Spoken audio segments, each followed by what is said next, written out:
morning started right.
Guys, wake up, wake up, wake up.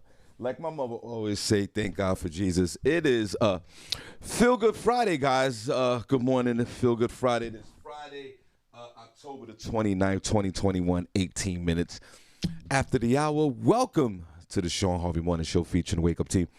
Senny J and Barbi Cologne, where you get your morning started right, guys. Only place on earth where you get your morning started right. You know, the chat room's wide open. I'm going to look at it in a minute. Or you can call in with your boy Harvey. The number's 570-982.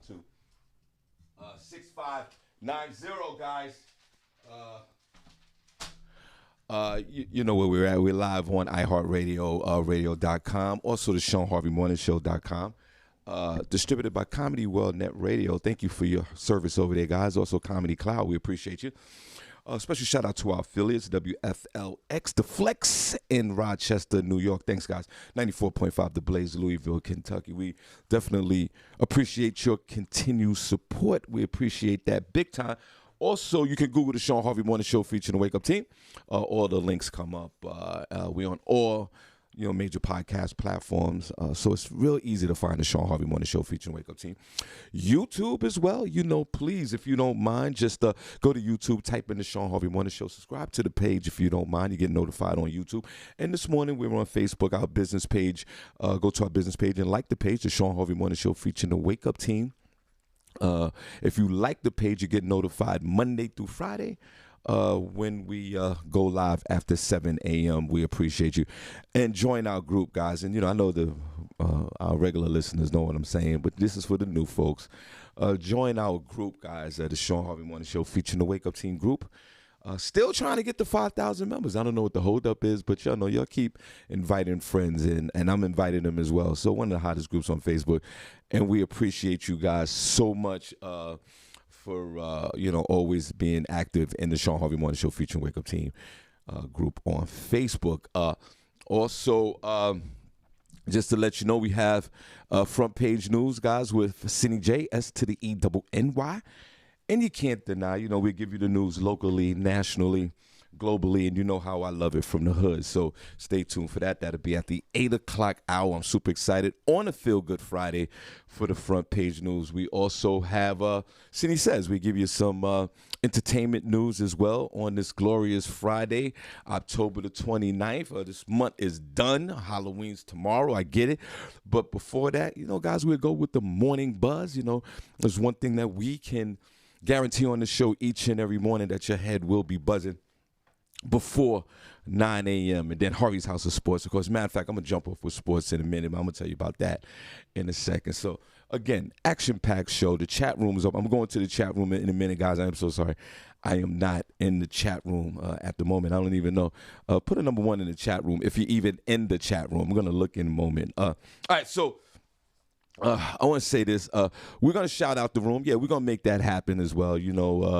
That's one of the things that we do here each and every day. So, gather your friends around and it's an exciting part of an exciting segment of the show that we do, shouting out the chat room. Now, special shout out to DJ Rome, also Young and Thanks, guys. I appreciate you. And also, Crystal Rooney, we appreciate you. And we also have the Comedy Corner this morning at about 8:20. Martini Harris be calling in, a comedian from Detroit. Super hilarious, so we look forward to that as well. And all the things that I just mentioned that we're going to do. Now, I was going to take a break real quick, but I'm not. Guys, you guys know, happy Friday, everyone, and you guys know what I do. I do stand-up, I'm a stand-up comedian. I love you guys in this chat room and love the show, the morning show, and this podcast. This is my life, but my main life is stand-up comedy. And last night, I was out late doing stand-up comedy and got home late last night.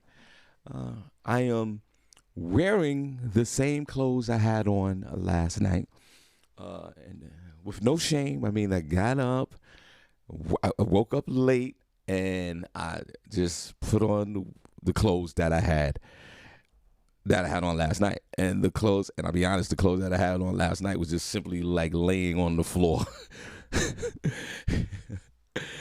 And I put the clothes on because I'm 100% dedicated and committed to what I do each and every day.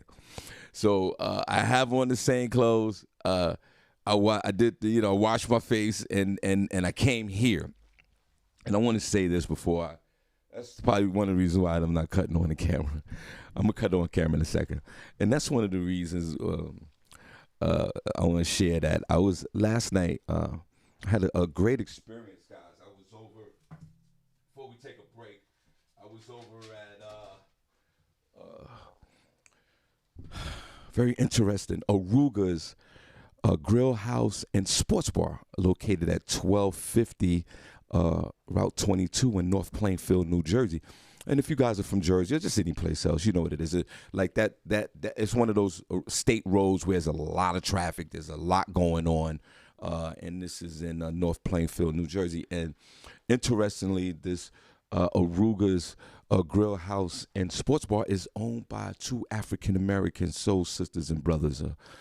And it's so prideful, like, to see that. I mean, this is not, how sometimes us black folks like, yeah, we own it, but we don't own it. These folks actually own the place, and it's a beautiful situation. It's a sports bar. Half of it is a sports bar, and the other half of it is a room for entertainment and eating with a stage. And it's a beautiful place. I strongly recommend that if there's anyone in the North Plainfield area, Newark area, even out here, to take that. It's about an hour away. Aruga's Grill House and Sports Bar. Now, let me tell you what's interesting about this. Last night, right? I thought about everyone in the chat room last night while I was at the show. And special shout out to talent. Damon Williams is hilarious, and all the other comedians that performed, including myself. The show was great. Thank you so much. I went on stage. I'm doing some new material, so I wasn't in my comfort zone last night, and when you throw new jokes out there, you're a little nervous, a little scared. I'm like, oh my God. And that's coming from me. I'm never nervous. I'm never scared to go on stage. But when you're trying something new, like anything else, you're a little nervous. So I was a little nervous, and I threw those 3 new jokes out there, got out of my comfort zone, and surprisingly, I got some chuckles and I got some laugh, meaning that these are jokes that can go to a whole nother level. So I was so excited about that. Now, that was on one side of the bar. Now, on the other side of the bar, it's like a sports bar, a typical sports bar. Tons of TVs around the bar area, TVs on the wall. And I thought about you guys last night, particularly Princess Cox No Pause. and the Godfather of Solar. Oh, and hey guys, one more thing. We got big news. Facebook changed their name to Metaverse. We're gonna get into that. Andrew Cuomo also was charged with a sex crime. We're gonna get into that in a minute. Now, it was really weird how we talk about different topics each and every day, and then you go out into the world, and the topics that you talk about, you're dealing with people that you don't even know talking about the topic. And I'll tell you what happened. Last night while the show was going on, guys, before we take our first break, welcome to the show, Shawn Harvey Morning Show, Wake Up Team. We was watching, the New York Knicks was playing the Chicago Bulls last night, guys. The Chicago Bulls last night was, before the Knicks game, was the undefeated team in the Eastern Conference of the NBA, of the National Basketball Association. And they have a really good team. They have great momentum. They, again, obviously, like I said, they haven't lost a game. So obviously they haven't lost a home game, right?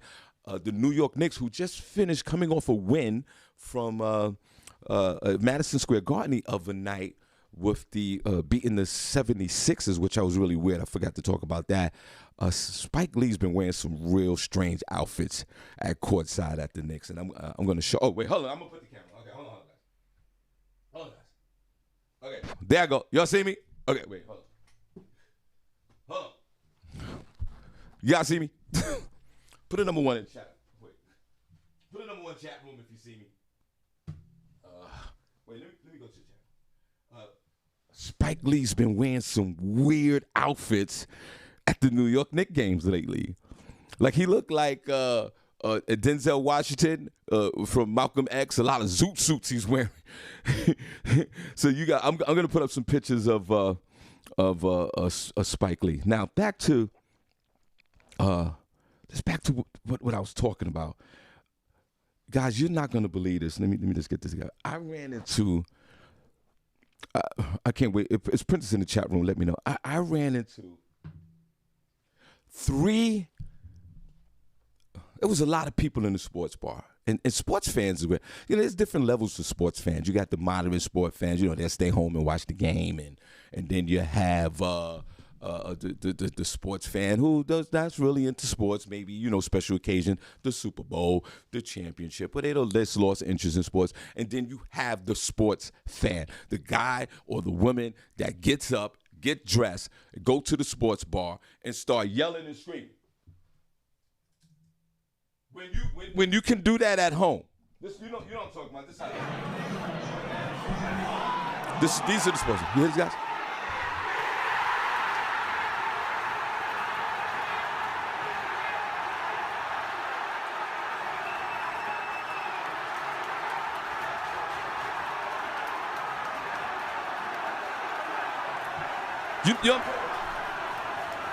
Those guys, the guys in the sports bar, these guys, the guys that, men and women who get dressed, and these guys, this is in a bar. These are the guys that I'm talking about.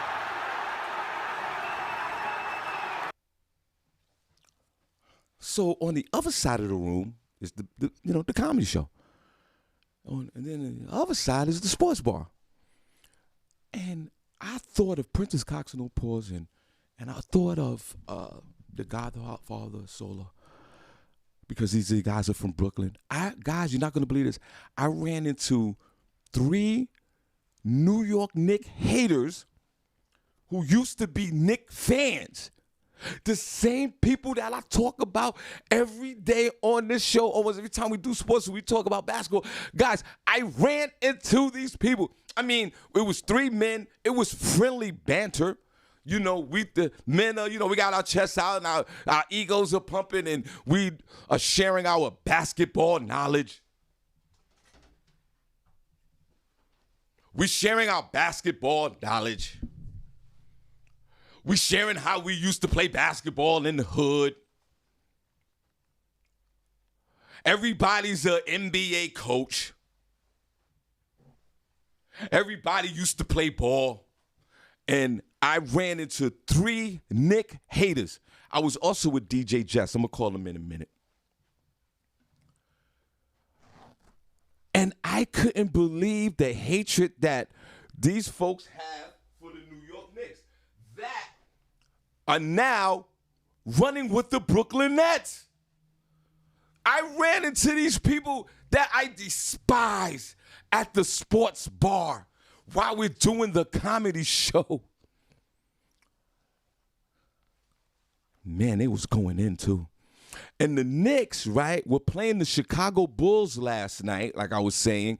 The Knicks came off a win the night before. Their record was 3-1 or 4-1. I checked that. They went into Chicago, and guess what, guys? The Knicks won the game, right, by 1 point. And the haters was like, the season is early. This means nothing. The Knicks haven't won in 75 years. But these guys were really hating on the Knicks, and they used to be Knicks fans, and they're Brooklyn Nets fans. I ran into them personally, guys.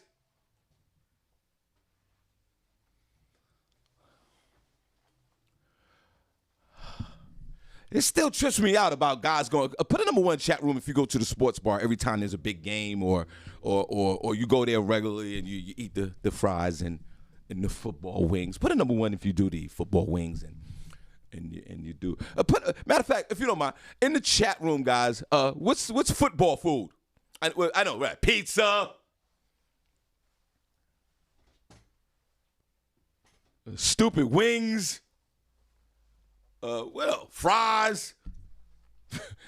What's sports food? And these young men were determined. It was so bad. We were arguing back and forth that the New York King talent and DJ Jazz, who was DJing the Apollo Zone, we almost forgot about the comedy show. And we're going back and forth with these guys.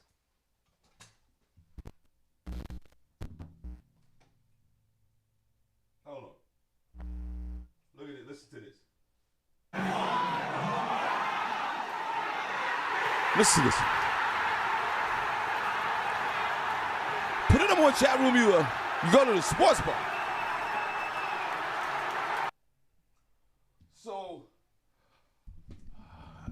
it was a great night last night for the New York Knicks. It was a great night for the comedy show. Special shout out to Aruga's Grill House and Sports Bar, located right there, 1250 Route 22 in North Plainfield. Great location. No one said, no, and I'm going to give them a plug, but you know what's really great about it? This particular restaurant, great atmosphere. I had a beautiful time.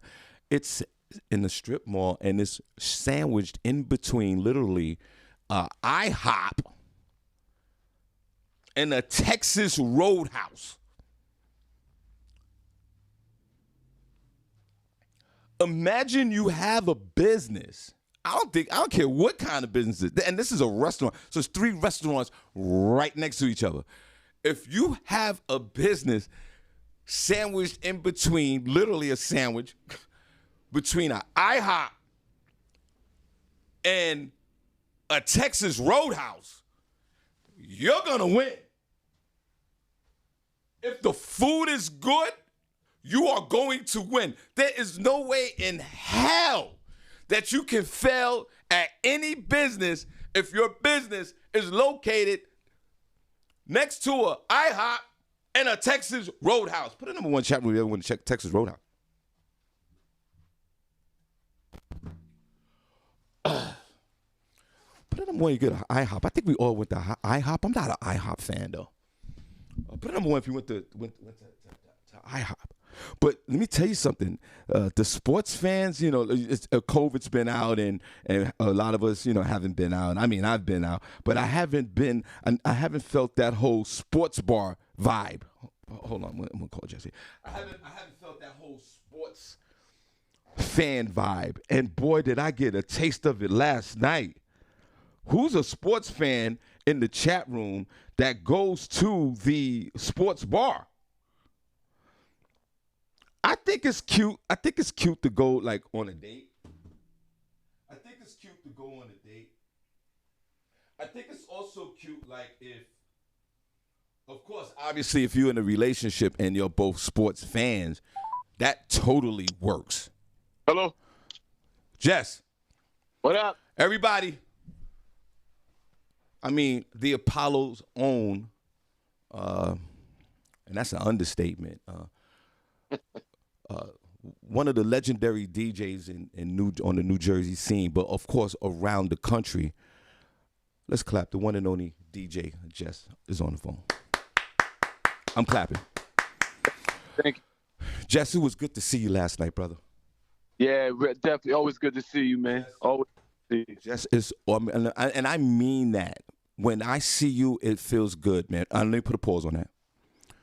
No, it's definitely always good to see people that, that you're close to, that you came up in the game with, who you watch grow in the game. And, I mean, when you walk in the room, your presence is definitely felt. So it's always good to see you. Yeah, thank you. And Jess, it's the funny thing about you and I appreciate you, and I love you to death, man. Like, it's never scheduled when I see you. See, that's the only guy. Like, I walk into the room, hey, what's up, bro? It's one of those things. Hey, Yeah. what's up, brother?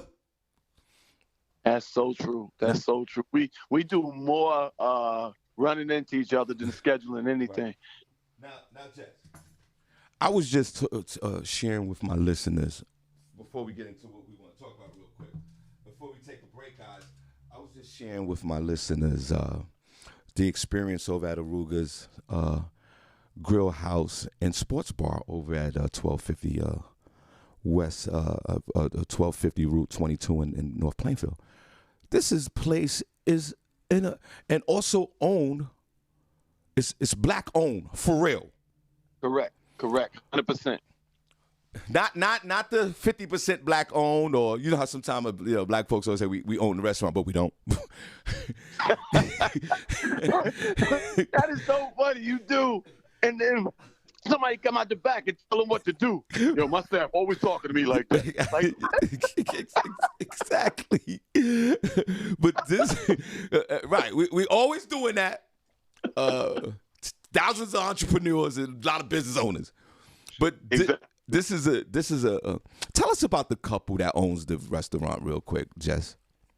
I mean, I've known them since my first show back in May, and they're just genuine folks, man. They've been owning it a while. They've been doing it, but I came upon them, like I said, in April, and being around them on a regular basis for several months, you just see that they're striving, man, and they want to give so many opportunities to folks out there, and you can't knock them for that. They have 2 ends to their restaurant, their establishment, excuse me, and on that comedy side, they're really pushing hard, to give, that surrounding area something right in their backyard, and you gotta support them, because it's like the black folks, they're trying to do something that's positive, and they're bringing us into it as well. So you can only cheer for them, because they've had their bumps, but there's a husband and wife team who are really striving to do great things together and for their community. I'm gonna have them call in next week because I have to hear their story. And for them, not only all the things that you said, and we appreciate you well articulated, it's just like they love entertainment. Yeah. So there's a lot of bars and establishments that we all go to that don't have any entertainment. And these folks honestly don't have to do this. They have enough space to just have TVs in there and bars and just, in sports, and that's it. You hit it right on the nose. They don't have to do it because that other side is running itself, So for them to extend, to the other side and try to bring something to us and give us an outlet, of something positive, and keep comics and other, live bands working, all you got to take your hat off to them, kudos to them, because to me that's really profound, because they could just shun a lot of folks and just be like, yo, it's all about me, and that's not them. They have so many other people in mind when they run their business, making sure they're good, making sure they eat, and, supporting different causes. And what was real, before we get into what we talk about, and what was really gratifying about these folks, and guys, we're not saying that these folks got the cure to cancer, of course, the support that they have in the community. Because the other night when we was at the Stress Factory, where I saw you that night too, good to see you that night too, Jeff. Definitely. Right, they were there.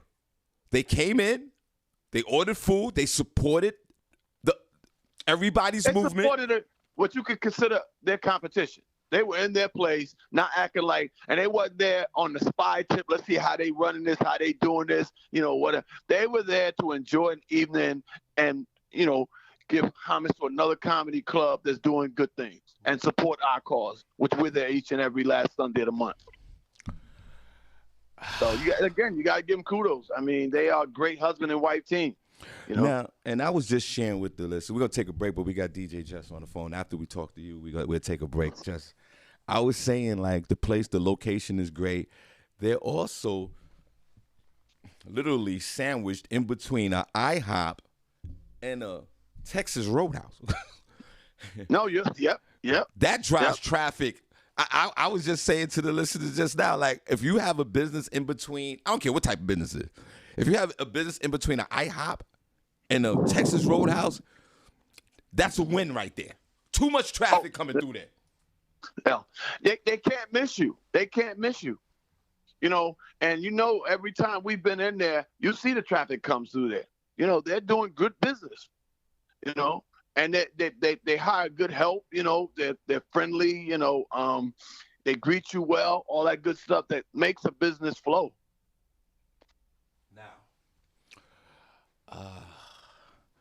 I was sharing with the folks just that, we're out and we're out and about and we're working and we, obviously, doing our best to our ability to protect ourselves. There's still a virus out here. We get it.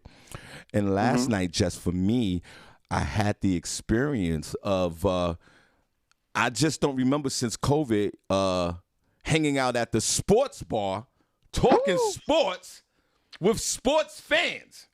I forgot how deep the sports run with sports fans that get out of their bed and leave their house and go to a restaurant to yell at the TV.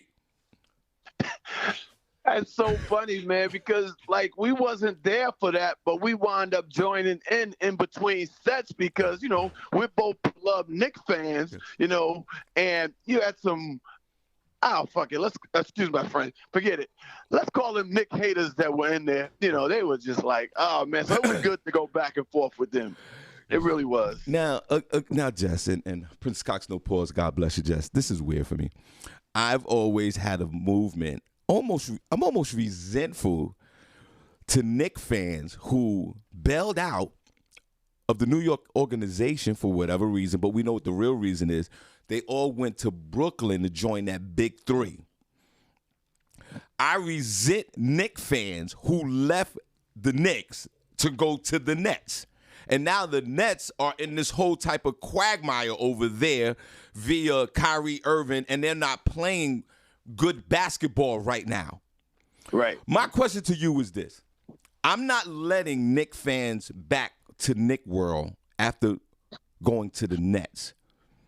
How do you feel about Knicks fans who left the Nets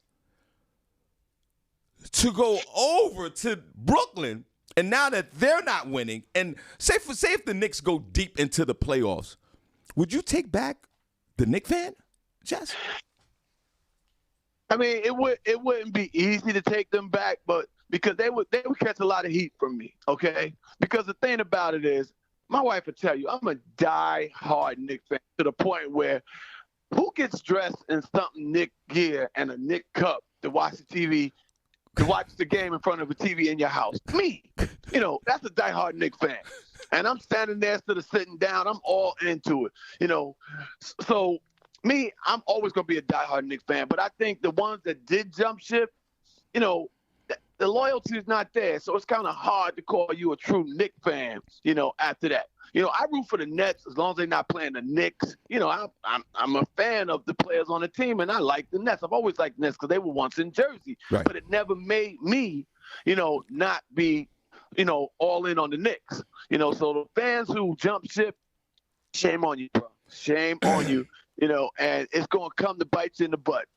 It's definitely going to come to do that because you're going to catch a lot of heat from true Knicks fans because they know what you did. Because somewhere along the line, you start talking about the Nets a little bit too heavy, and we know what you did. Exactly. You know? Exactly. We know what you did. Now, and there's a price to pay for that because the Knicks are back. We still got a ways to go, but we're exciting. We're a team to watch, and the chemistry is so good there. Unlike what's going on in Brooklyn right now, the chemistry ain't there. Right, but you know what fascinates me last night, boy, like that Knick hate. It goes to a whole nother level. Like even if you hate the team, they couldn't even compliment like the good defense. That's the they point. Couldn't compliment like, okay, they're on the road playing a team that's undefeated. It was one of the guys even yelled out, one of them might get hurt. Yeah, it was the funny part. It was like a 3-on-3. Me, you, and Talent against the dude sitting at the bar and the other two dudes sitting over there by Talent. And we were going back and forth like, dude, you don't understand. As a Knicks fan, of course, we didn't win a championship in about 43 years, but as a Knicks fan, any piece of excitement that we watch from the low, and now we are somewhat of a high, and you're trying to knock us off. It ain't going down like that, and it's not going down like that. Exactly. And you know what? Like I was sharing with the listener, it was friendly banter. It was this grown men talking ish. It was just a good look. But it got to a point where the comedy show is going on in the other room.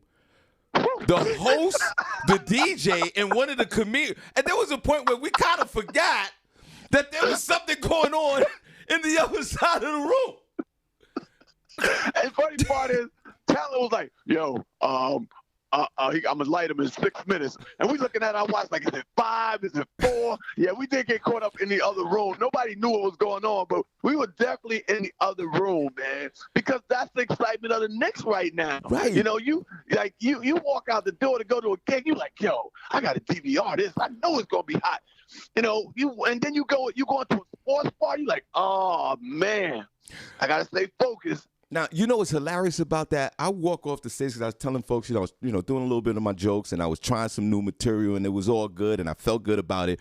And the moment I walked off the stage, I went straight to the bar. The Knicks had won by that point. It was 104, 103. But I got off the stage. I didn't look at a note. I didn't write anything down. I go right to the bar, and the Knicks won. Yeah, but for you, that's how you got down. Me, I had to walk back and bring the comic off stage with 4 seconds left, so I didn't know what happened. And Talent called you on stage, and as you're walking up, I'm whispering, did we win? Did we win? You ain't hear me, but I'm trying to figure this out. It's exciting times for the Knicks right now, man. It's exciting times for the Knicks. No doubt. And I've already booked some tickets for several games, so I'm looking forward to being in the building. Now, Jess, man, God bless you, and I appreciate it. Let's just switch gears a little bit. DJ Jess on the phone. Jess, God bless you, man. You are the administrator of the Grown Folks Lounge 2020. Yes, Grown Folks Lounge 2020. Yes, sir. I want to clap for you, man. Jess, over 30,000 members. Would that be correct? Yeah, we're closing in on 40,000. Yes. You know what's you see these groups on social media, and you see, there's either, minimum membership or a large membership like yours, but you never know the people who run the whole situation, at least for me. I'm proud to say that I know somebody that's an administrator of a group that got over 30,000 people. Jess, how did that happen, brother? How did that explosion happen? I asked that. Let me tell you, that's a story behind that, man. I don't know if I got time. No, you got time. You got time. We ain't doing that. Okay. It's a feel-good Friday. Let me tell you the funny part. Because of COVID, I was going live on my regular page. And then I started going live. When I started going live on my regular page, I had already had a lot of members. And people were requesting me like crazy. With Facebook, you only get a 5,000 limit. And I got there like that. So several months in, I'm like trying to figure out how I can accommodate all these people because I'm getting inbox messages and people trying to follow you and they want to know but they can't get on. So I said, you know what? Let me just start a group, so there's no limit in a group and I can go live there. And when I first started the group, I had already had my core folks from my regular page that were, involved with it and, Right. part of the Team Jess experience. Right. And the funny part is I put the group together and I started making administrators. And when I started making administrators, I woke up one morning and I had, because I'm team wife and husband like crazy. So I had a picture of me and my wife up there. We had just come off a cruise, not thinking, when our Aruba trips, and I'm not thinking of anything. So it was a nice picture of us there on a boat that we had. Right. And it was up there, and I woke up, and it wasn't up there anymore.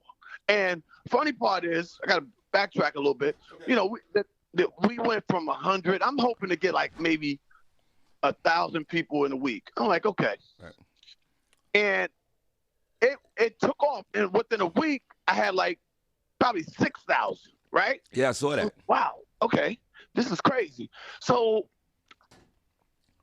next thing I know, fast forward, I woke up and the picture of me and my wife wasn't there. It was just a picture of me. So I'm like trying to figure out which one of these administrators done changed my picture. Wait a minute, you don't overstep your bounds. So I go and I search, and it's one of my administrators. She's like, yeah, you got to change that picture. I'm like, what are you talking about? I said, you can't do that, da-da-da. And she's like, no. She said, your statement, because in our statement, let me explain what the lounge is supposed to be. The Grown Folks Lounge is a place where you can come, listen to music, almost like you're at a lounge, and have a good time. And we made a motto in there, what happens in the lounge stays in the lounge. Right. Well, somebody took what happened in the lounge, stayed in the lounge, as if me and my wife were swingers. Right. Oh. So they would inbox us like, yo, we down. Like, what do you mean we down? This ain't that type of party. So my administrators intercepted that like, hold up. Yo, so they inboxing me, they inboxed my wife, and I was moving around, so I really didn't look at it. And then I went in there, I had all these messages, yo. So the word got out that, this is a swinging section. Like, wait a minute. So everybody was bum rushing it. Oh my So I had to God. pump the brakes on that. This all within the first couple of weeks, man. It was crazy. So I had to put out statements. I went live, let people know what it was, And well, wait a minute, just that. So that apparently didn't help, right? Because the numbers kept going up. Well, once I explained, and I was still going live, people understood they enjoyed the music. They said, we're still coming.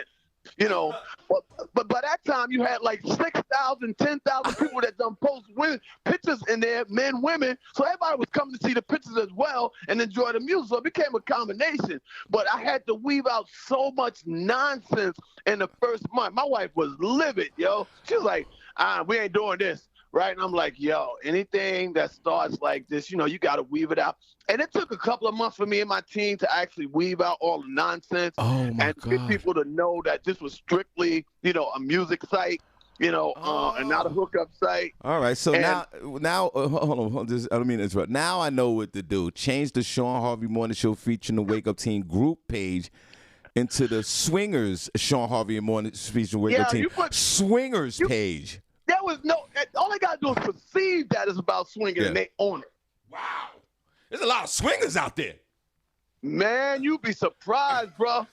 The inbox messages, when I say it was loaded. It's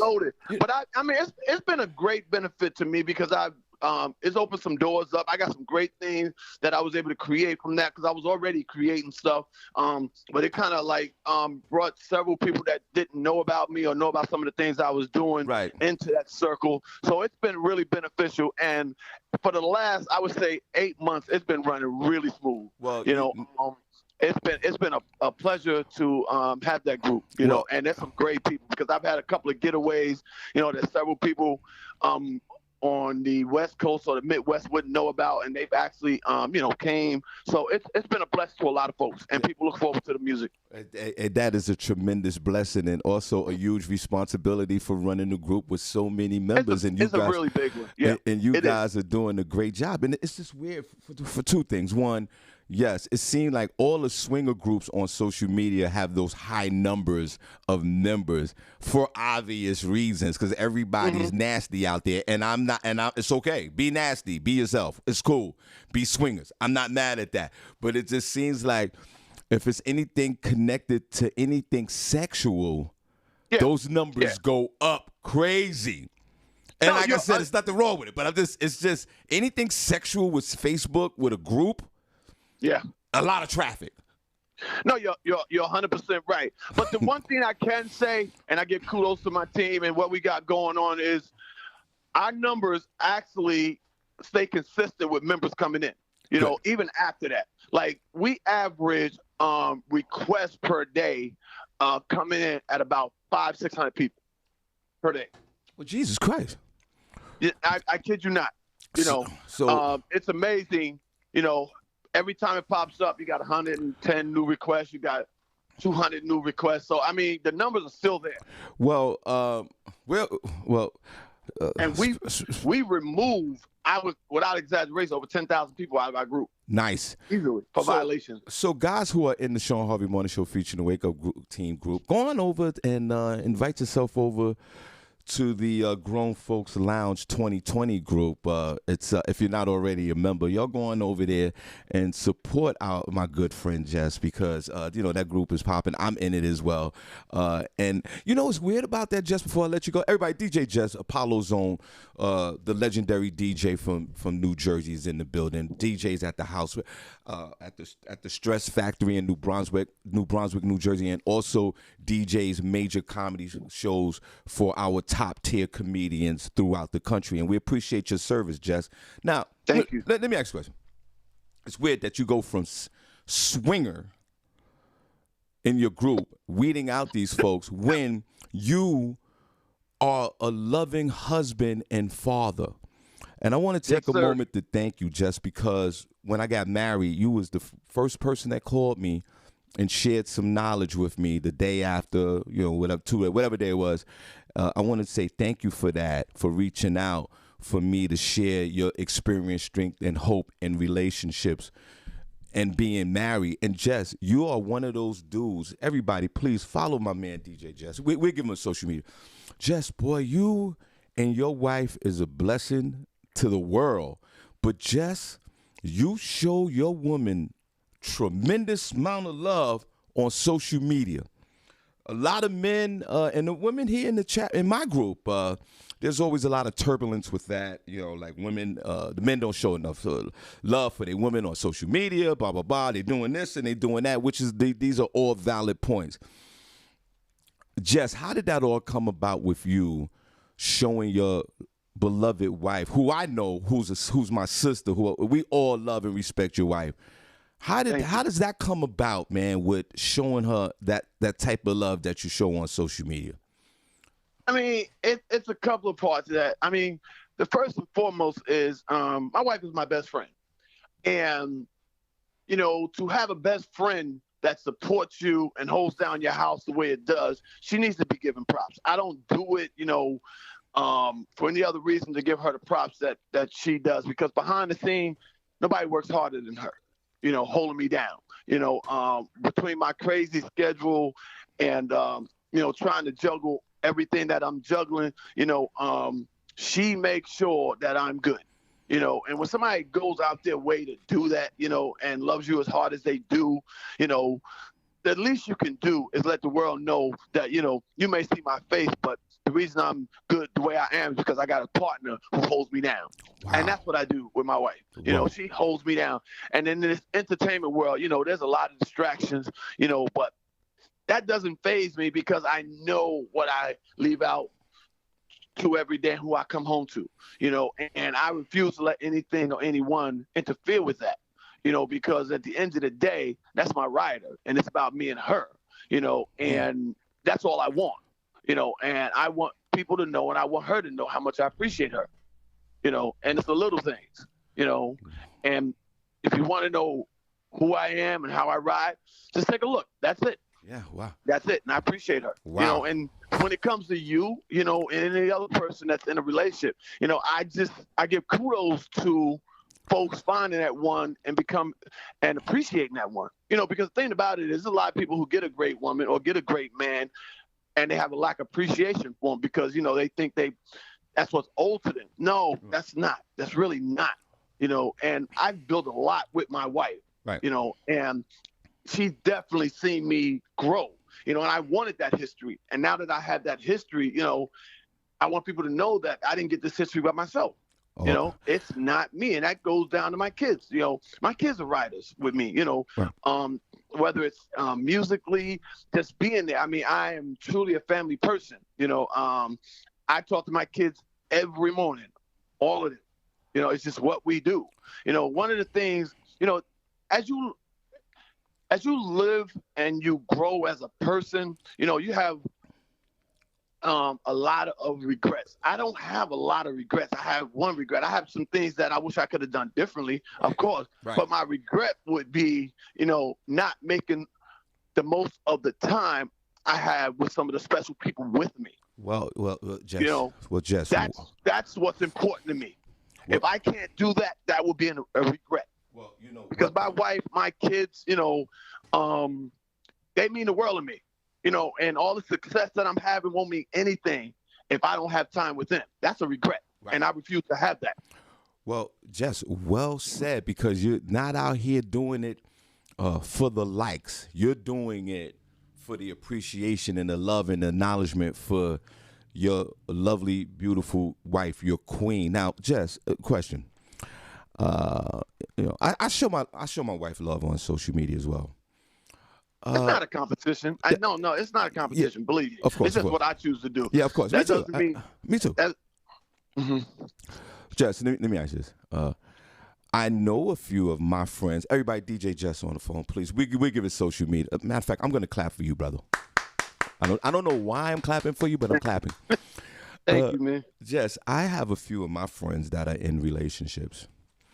For whatever reason, they don't acknowledge, I guess, the queen, their wives or their women or girlfriends, period. And I know that social media is not the barometer of what success you have for your relationship, but you should, I think for me, you should acknowledge that, because we're all on this platform, especially if you're on the platform. I have a few friends that don't acknowledge their partners on social media. Mm-hmm. Do you know anyone or been around any men that don't acknowledge their partners via social media, that's on social media on a regular basis? I mean, I know them, but they're not in my circle. Because see, for me personally, to be in my circle, we got to be on the same page. Because as my status as a husband and a married man, I don't really, make it my business unless we cross paths, like swing with folks that, in my same status, like single guys. I can't go out with them because I refuse to take one for the team.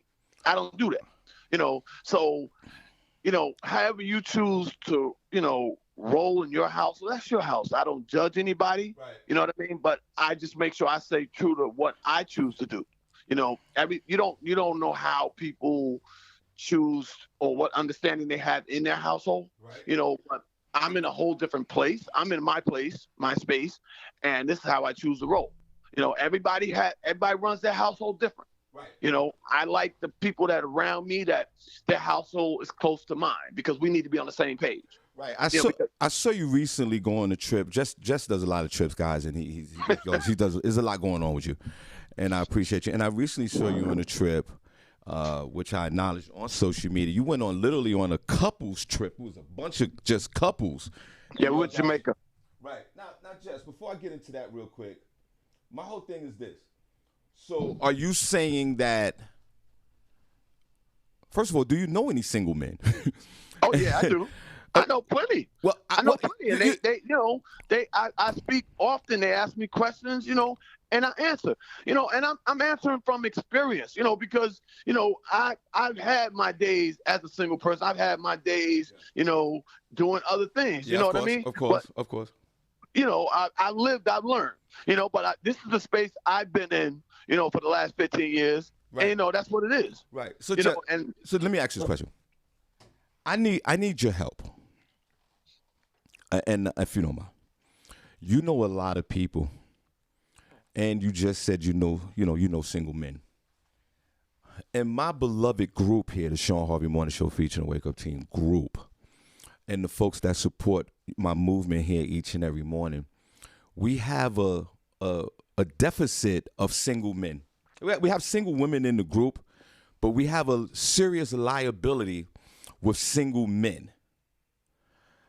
I'm reaching out to you maybe next week, if you don't mind, because we had one of our callers the other day. He wished Senny J, my co-host here, happy birthday, and I referenced to him like, "Hey man, a single dude." Happy birthday to her. Yeah, right. Happy birthday, Senny. Right. Thanks for tuning in that day. I referenced to the young man, "Hey, you got any single friends?" And he immediately said, "Yeah." And I said, "Well, I have one call in," and then I just never heard from him again.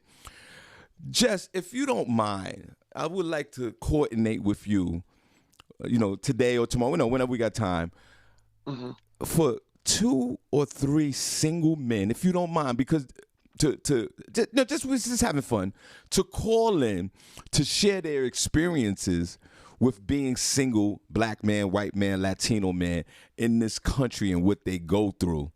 Because here on my show here, I got 2 young ladies that I love to death that are my co-hosts. They have perceptions on men that may be a little negative or maybe pessimistic a little bit. And I know from the quality men that you hang out with, including myself, that I have confidence, Jess, that if you can help me with 1 or 2 quality single men just to call in this show, if you don't mind. I mean, I have no problem. I can definitely reach out to them and have them call into your show. Hold on, Jess. Keep talking. Just keep talking. I got to go to the door. Keep talking. Yeah, I can definitely have them call in and talk and speak to your show. But to see, the thing about a single man or a single woman, you can bring them to the table, but you don't know what they're going to present at the table, because I'm not in their life, on a regular basis.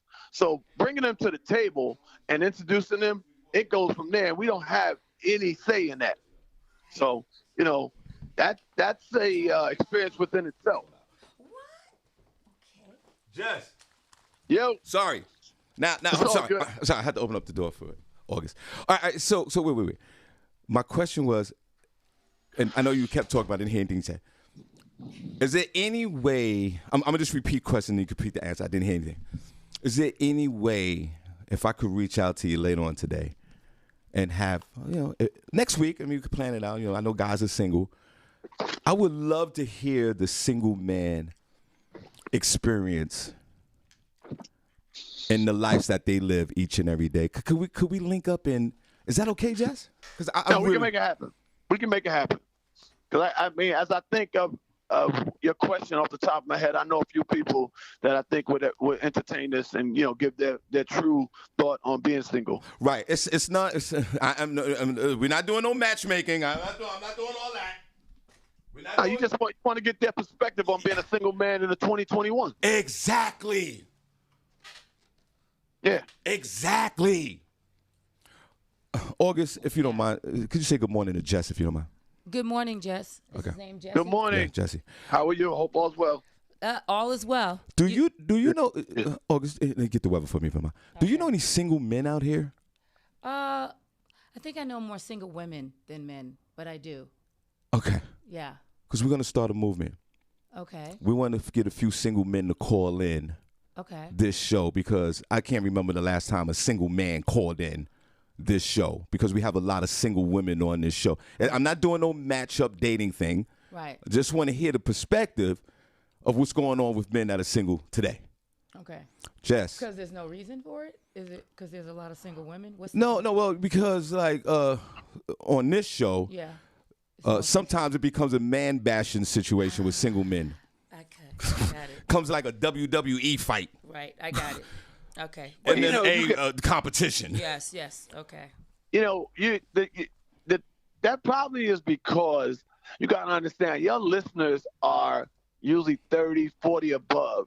And when you're 30 or 40 above, some 50, and you're single, you've been through some things. Okay, when you've been through some things, and you kind of reminisce back and you've had several people do you wrong, it kind of angers you. You're letting out that frustration, of like, wow, I'm dealing with folks that just can't get it right, don't want to get it right, ain't trying to get it right, and it could definitely bring out, some frustration and your feeling on that. And that's probably what you're getting when your listeners call into your show.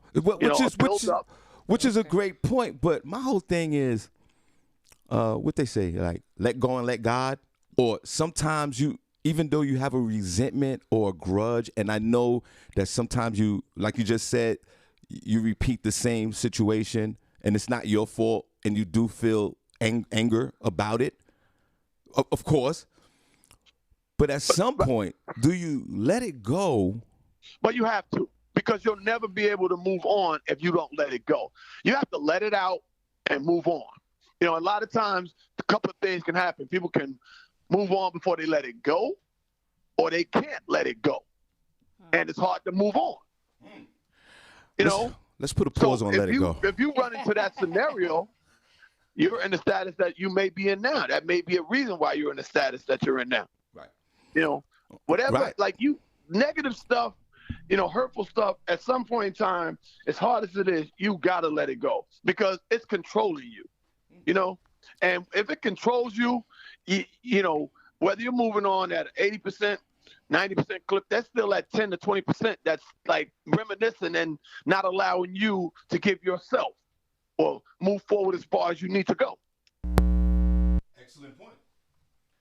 Excellent point. And it's something that needs to be practiced. I know it's so like easy said and done, but you got to practice like anything else that you do in your life, like August, a fitness practice. You got to have a mental practice and you have to have a spiritual practice. Because if you hold on to grudges, and if it doesn't even have to do no more with angry relationships or how you feel. It's just got to do with everyday life. Yeah. No, it is about everyday life. Yep. All right, let's clap for DJ Jess, kicking some ass. Oh, my God.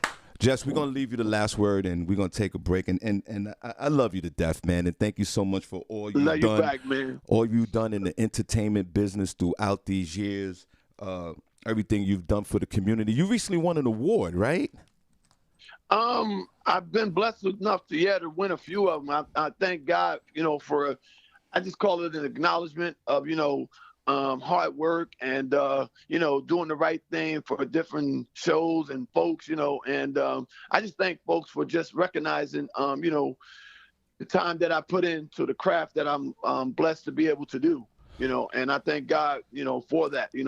I don't do it personally for any acknowledgement, but when it comes, it's definitely grateful, that people do see, what you put in, right? What you're putting in. Well, man, listen, it's a Feel Good Friday, and your words are definitely making me feel good this Friday. I'm gonna put a pause on that.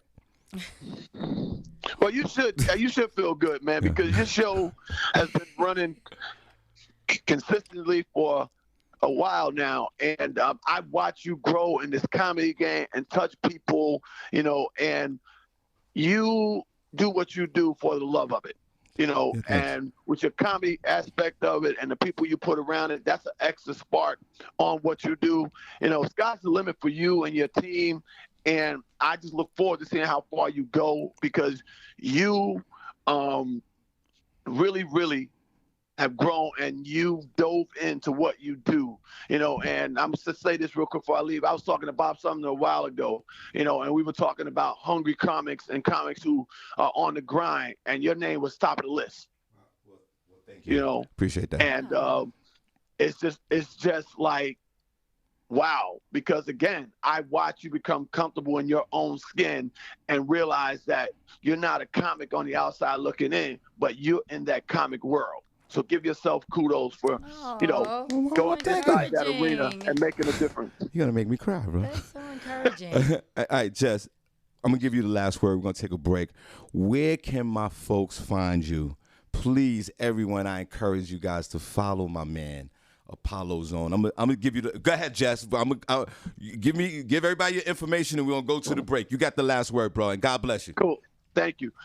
You can follow me on all social medias at Apollo space DJ Jess, or you can follow my Facebook group, Grown Folks Lounge 2020, on Facebook, and also my Apollo Zone DJ Jess fan page on Facebook. And just continue to support the Shawn Harvey Morning Show. Great guy, great team. God bless you. Have a great weekend, guys. All right, God Peace. bless you, man. Thank you so much, Jess. We truly appreciate you. We'll be right back. All right, peace.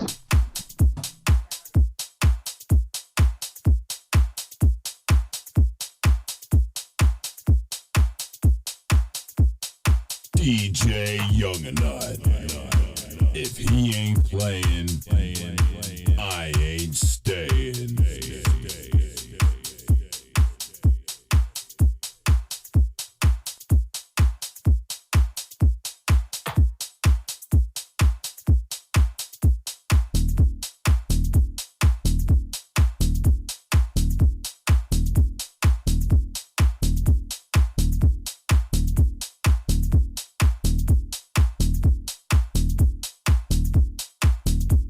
It's Shawn Harvey featuring Senny J along with our co-host Barbi Cologne on Comedy World Net Radio.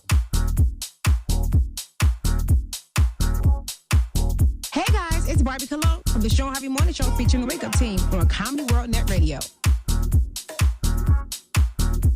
This is Senny J from the Shawn Harvey Morning Show featuring the Wake Up Team. Catch us on Comedy World Net Radio.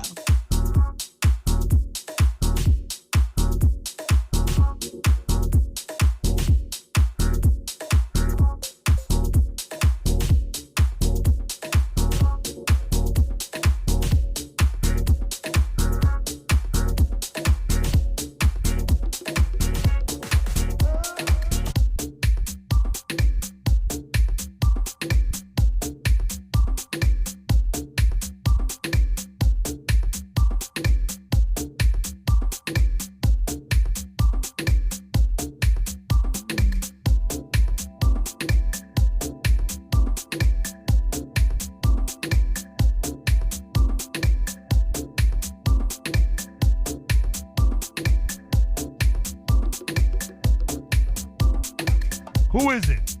It's Young and Nut, and I'm doing them.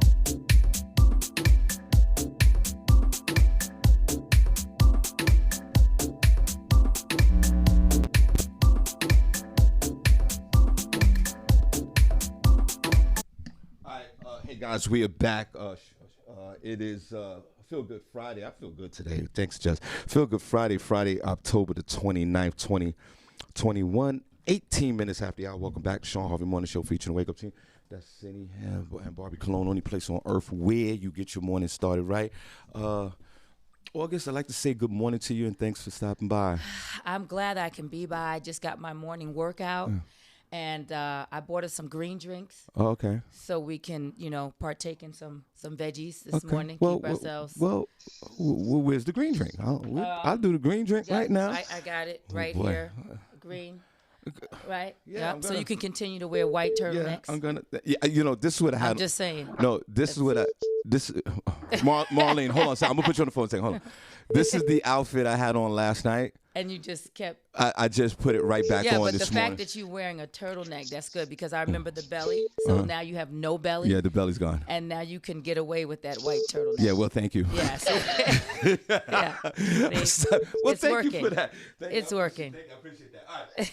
On the phone, Marlene Shields, running for Common Pleas Court in Lehigh Valley. Come on, let's clap for her. Yes. We're clapping. I hear it. Good morning. Hold on a second. Hold on. Give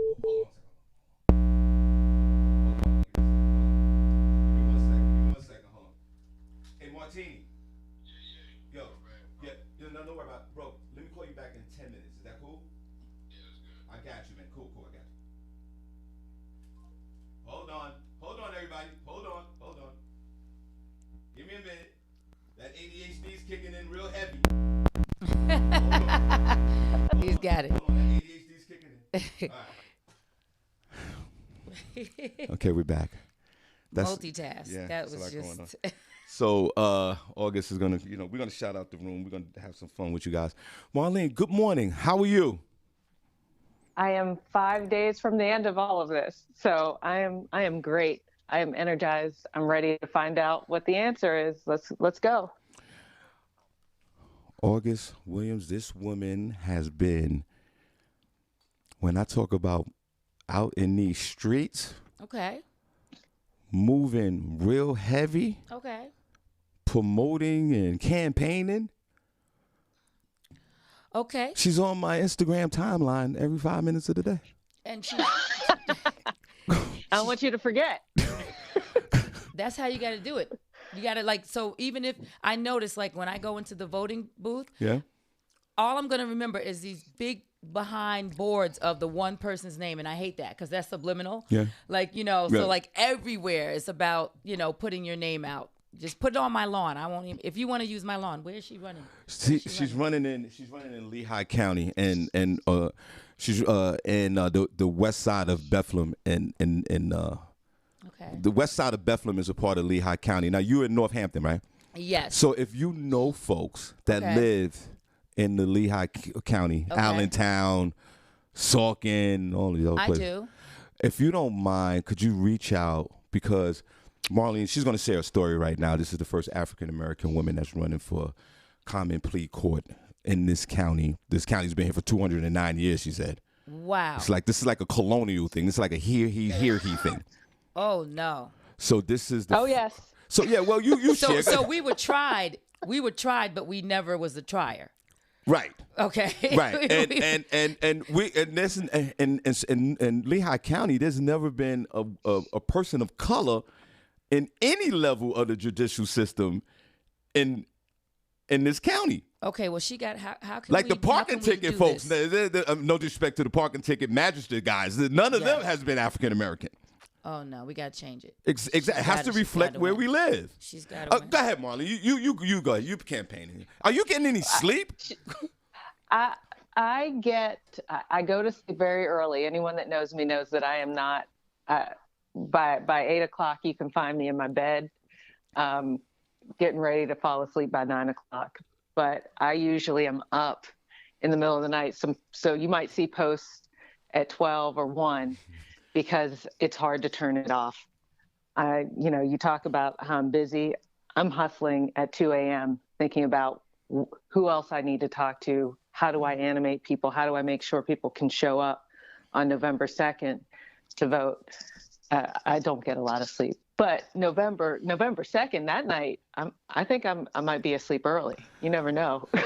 No, that night you're going to be up the whole night because we're going to all celebrate your victory. Now, August, we just had DJ Jess on the phone, and God bless him. He was just so inspirational in sharing his experience, strength, and hope about life. Okay. And how much he loves his wife, and how much he shows so much, how much he appreciates her. And he articulated that on the show this morning, right? I was listening. Oh, you was? Okay, so. Oh, yeah. My husband even he talked about how much he loves his wife in the comments. Oh, okay. All right. Because I was about to, because I'm not, unfortunately, I'm sorry. Let me call Rich. Unfortunately, I'm not in the chat room, so I don't know what's going on. So, okay. So my question to you is, because, Jess' wife, she rides for him. They ride together, just like you, August, and your beloved husband. Yeah. Where is he? How's obviously, I know your husband is on your movement, and how is this affecting him? Is he not getting any sleep? What's going on? Is your husband involved in this movement real heavy? He'll be happy to hear you're concerned. He sleeps like a baby. As men do. I see him and I hear him when I'm not sleeping. He is sleeping just fine. But he walks. I don't knock doors alone. I had a bad experience in the primary while I was out door knocking by myself, and he comes. Someone is always near or with me, and it's usually my husband, who is an attorney himself, has his own practice, is busy. But, we agreed, we were in on this. We made a pact that we were going to put our best effort in, and he has shown up for me and for this family in ways I could not have imagined when we started this back, last year in November. So he's there. He might not say much when he's there because he's a quiet guy, and he feels deep down that this is my show and it's his job to be there and support in whatever way he can. So that's been him cooking, that's been picking up kids, that's been walking the streets, walking miles every day just to talk to people who may not be kind to me, who may not be willing to consider me. He's seen some real ugliness out of this community where he was, born and raised. To his wife, my mom has seen some things that she has not enjoyed seeing, but we all know there's a greater cause. What are you seeing out there? What's going? You don't have to get into the details, but what's going on out there while you're campaigning? Sure. Well, look, at the end of the day, and I knew getting into this, I'm a Black woman, and I'm trying to do something that a lot of people here have not seen. And, any Black woman can tell you what they have to do to just get as much as another counterpart who's inferior to them, who's not a Black woman. And I've had people question my credentials when I know they are head and shoulders above other candidates running. I've had people question my experience, question my dedication to this community. As a woman, you get comments on your looks. You get it all. You get stereotyped as being somehow extremist because you are a Black woman showing up as I show up with locks. You get it all. There's a lot of hate. There's a lot of ugly. You're told you're racist just because you're speaking truth, which is there has never been a Black judge in Lehigh County in any court in 209 years. That's not racist. That's just fact. There's August Williams. Yes. There's a lot of smoke in these streets. These political streets are full with a lot of smoke. a lot of racist smoke. That's just what it is. Listen, I know she can't. She got to talk around that. I get it, but I'm gonna let you know that that's just what it is. That's just what it is. It's only. I'm not even gonna say it's sad. It's the reality. This woman has a uphill climb. That's a tremendous movement that's trying to be derailed by ignorance. Well, she's on their radar because I just put her name in on Uncle Google, and her name was the third name from out of all the names, and it comes right up. Meet Marlene Shields for judge. So she's on to something. And through all this smoke, you will still prevail. And this, I will not pretend that I'm doing something that our ancestors haven't done before. There has to be someone who's willing to put up with that, put up with racism, put up with sexism to get to the next level, because until there is a first, there cannot be a second, third, fourth, and fifth. I get that, but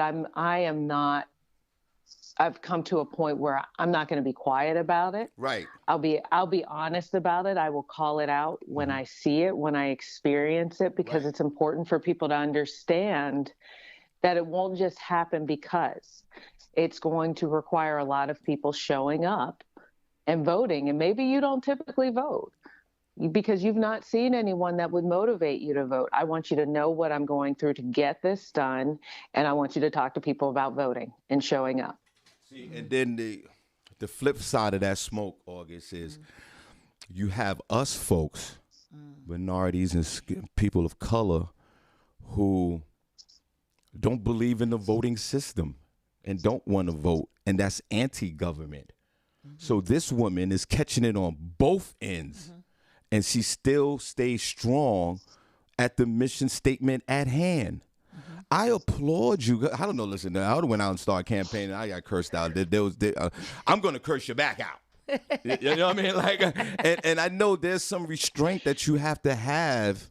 Unfortunately, I think. Yeah. When running for office like this, I mean, listen, Donald Trump won president. He didn't have any restraints, but I mean, at this level, you have to practice some type of discipline with your mouth to open up. Because as soon as she says something wrong, soundbite, they're gonna take it's done. It. It's done. Yeah.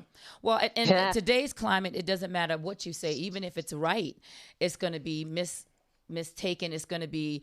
It's not going to be facts. It's going to be opinion. And I'm reading this, this report, and I love it. She said she's all about promoting diversity and inclusion, and she's joined the race. And listen, the fact of the matter is there's going to be all kinds of people to say things out there, but she has to stay true to who she is. Right. And we already know that, throughout this country is generational racism out here.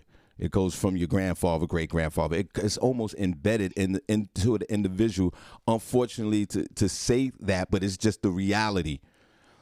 But if you open up your mind and just for a second, get those negative thoughts out of your head and just let's talk about the issues in which she wants to do, that will supersede all your feelings of skin color and her braids and her dreads. Like, this is ridiculous. That's why we need to come out in numbers. A lot. We need to. Remember we came out with Trump, Biden. Remember we came out. Yeah. Remember we came out with like Obama. Biden. Right. We didn't like. Okay. We just wanted Trump out. Right. And remember when? Remember when our beloved Barack Obama ran the first time? Oh man, we was in these streets. Yeah, we just want to change.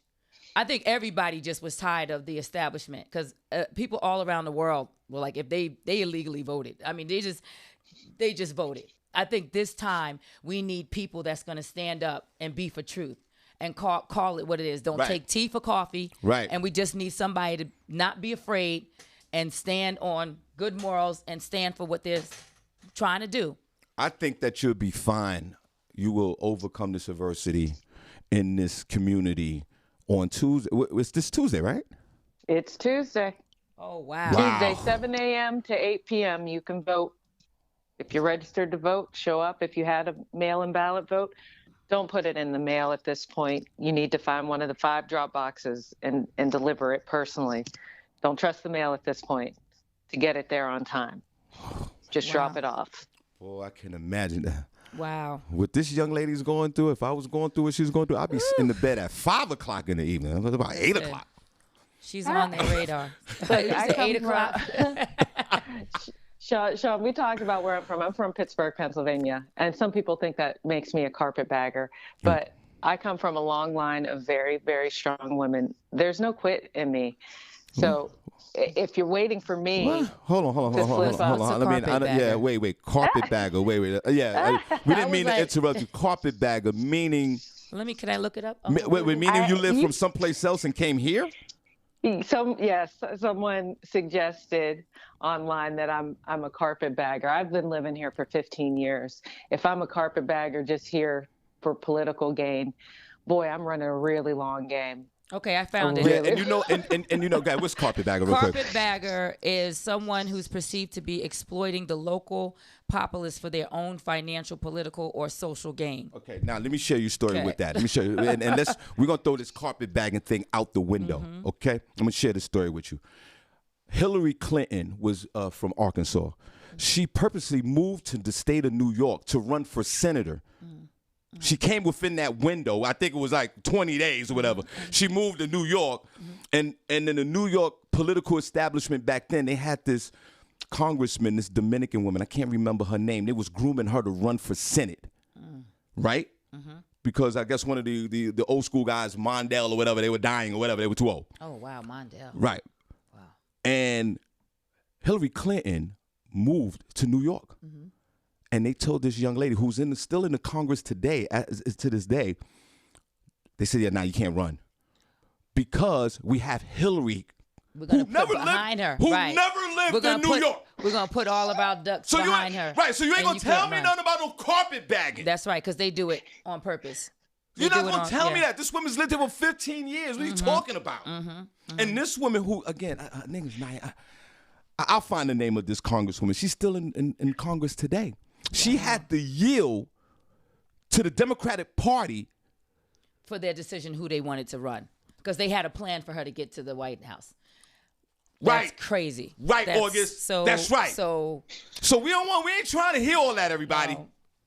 Well, no one asked me from any political party to run. That was my choice and my choice alone.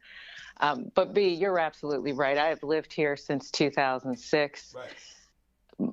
I am a part of this community. Ask the board of the Hillside School where I was for years. Ask the Parents Association where my son went to school, elementary school. I have been in this community and working in and for this community, because I believe wholeheartedly that wherever you are, you should be trying to make that place better. And I know for sure there's some people that were born and raised here that have not done a fraction of what I have done and will continue to do, win, lose, or draw, for this community. So I will have none of the carpetbagger, she wasn't born here. I don't believe in ceilings, artificial ceilings on where someone can go. So if my child, I have two children, I have an 11-year-old and a 5-year-old, they decide they want to move to another country, they want to move to another state, there is no ceiling on what they can do. If they are skilled and they put in the work, there is no ceiling on what they can do. I'm not going to play that game. Listen, when you win on Tuesday, we're going to do a celebration for you in here like we did for my beloved nephew, Lee Scott, and his beautiful wife and the baby. We are going to... What, the Iron Mule? We're gonna celebrate. We're gonna have a party. We're gonna have a party in here for when you win. And I mean, we would love for you to stop by if you can. If not, no worries. You know I will. When you win, you just have to invite me. When you win, you're gonna come in here, and this whole room is gonna look like a courthouse. All right, we're going to give you the last word. We're going to give you the last word. I want you to share with our audience and people like August, if you don't mind, if you know anyone. I know you live in Northampton like me, right? Yeah, Easton, I'm just going to just say her name for the next, couple of days. Can I pronounce, is it Marlene? Marilyn Shields. Yeah, I have a learning curve with names. So me Marilyn, too. I'm just going to say Shields, right? I just want that word. Shields all over the place. There should be signs Shields. I've seen them over there. Listen, I'm just going to be like Shields. Okay. All right. So we're going to give And you know what? I'm going to make it even easier. I'm number 1 on your ballot for Lehigh County Court of Common Pleas judge. Let's clap. Oh, yes. Man. Oh, God.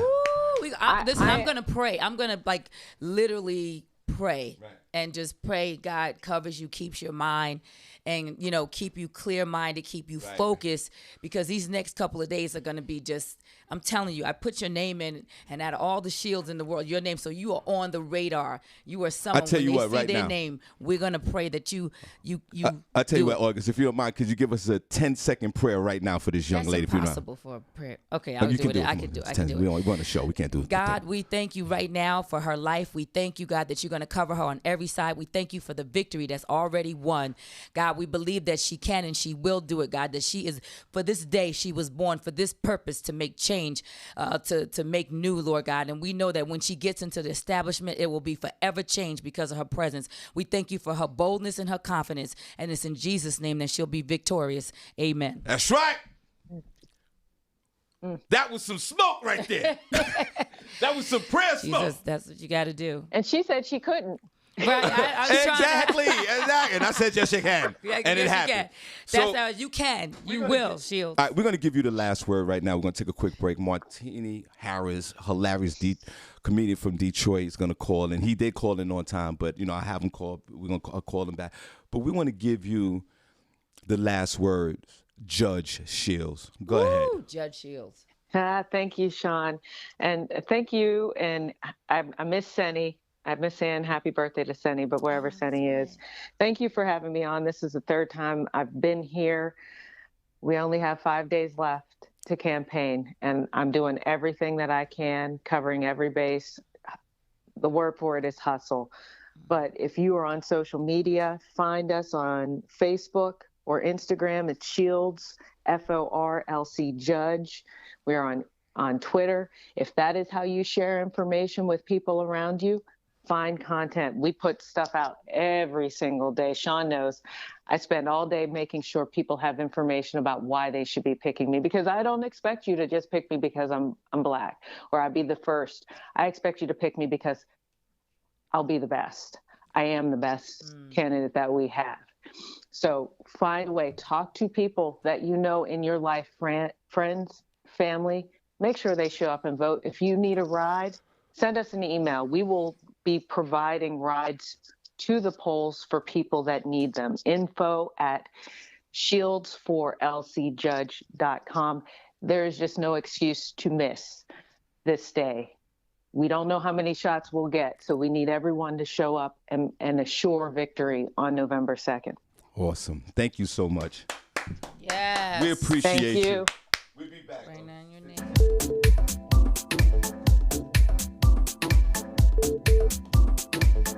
Thank you.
Good morning. I'm going to bring the weather to you.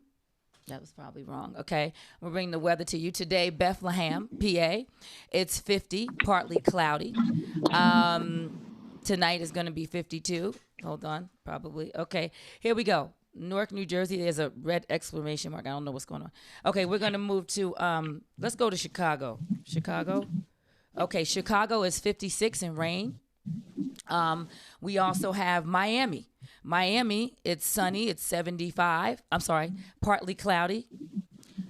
Miami, okay. And hold on. Hold on. Take your time. Okay. So we have Georgia. Okay, I have Georgia. We got Canton, Georgia, 52 and cloudy. Canton. And that's the weather. All right. Well, thank you for giving us the Okay. weather in Canton, Georgia. All right. Okay, that's okay. Guys, it's a Feel Good Friday, man, and we do appreciate everyone for listening. Thank you so much.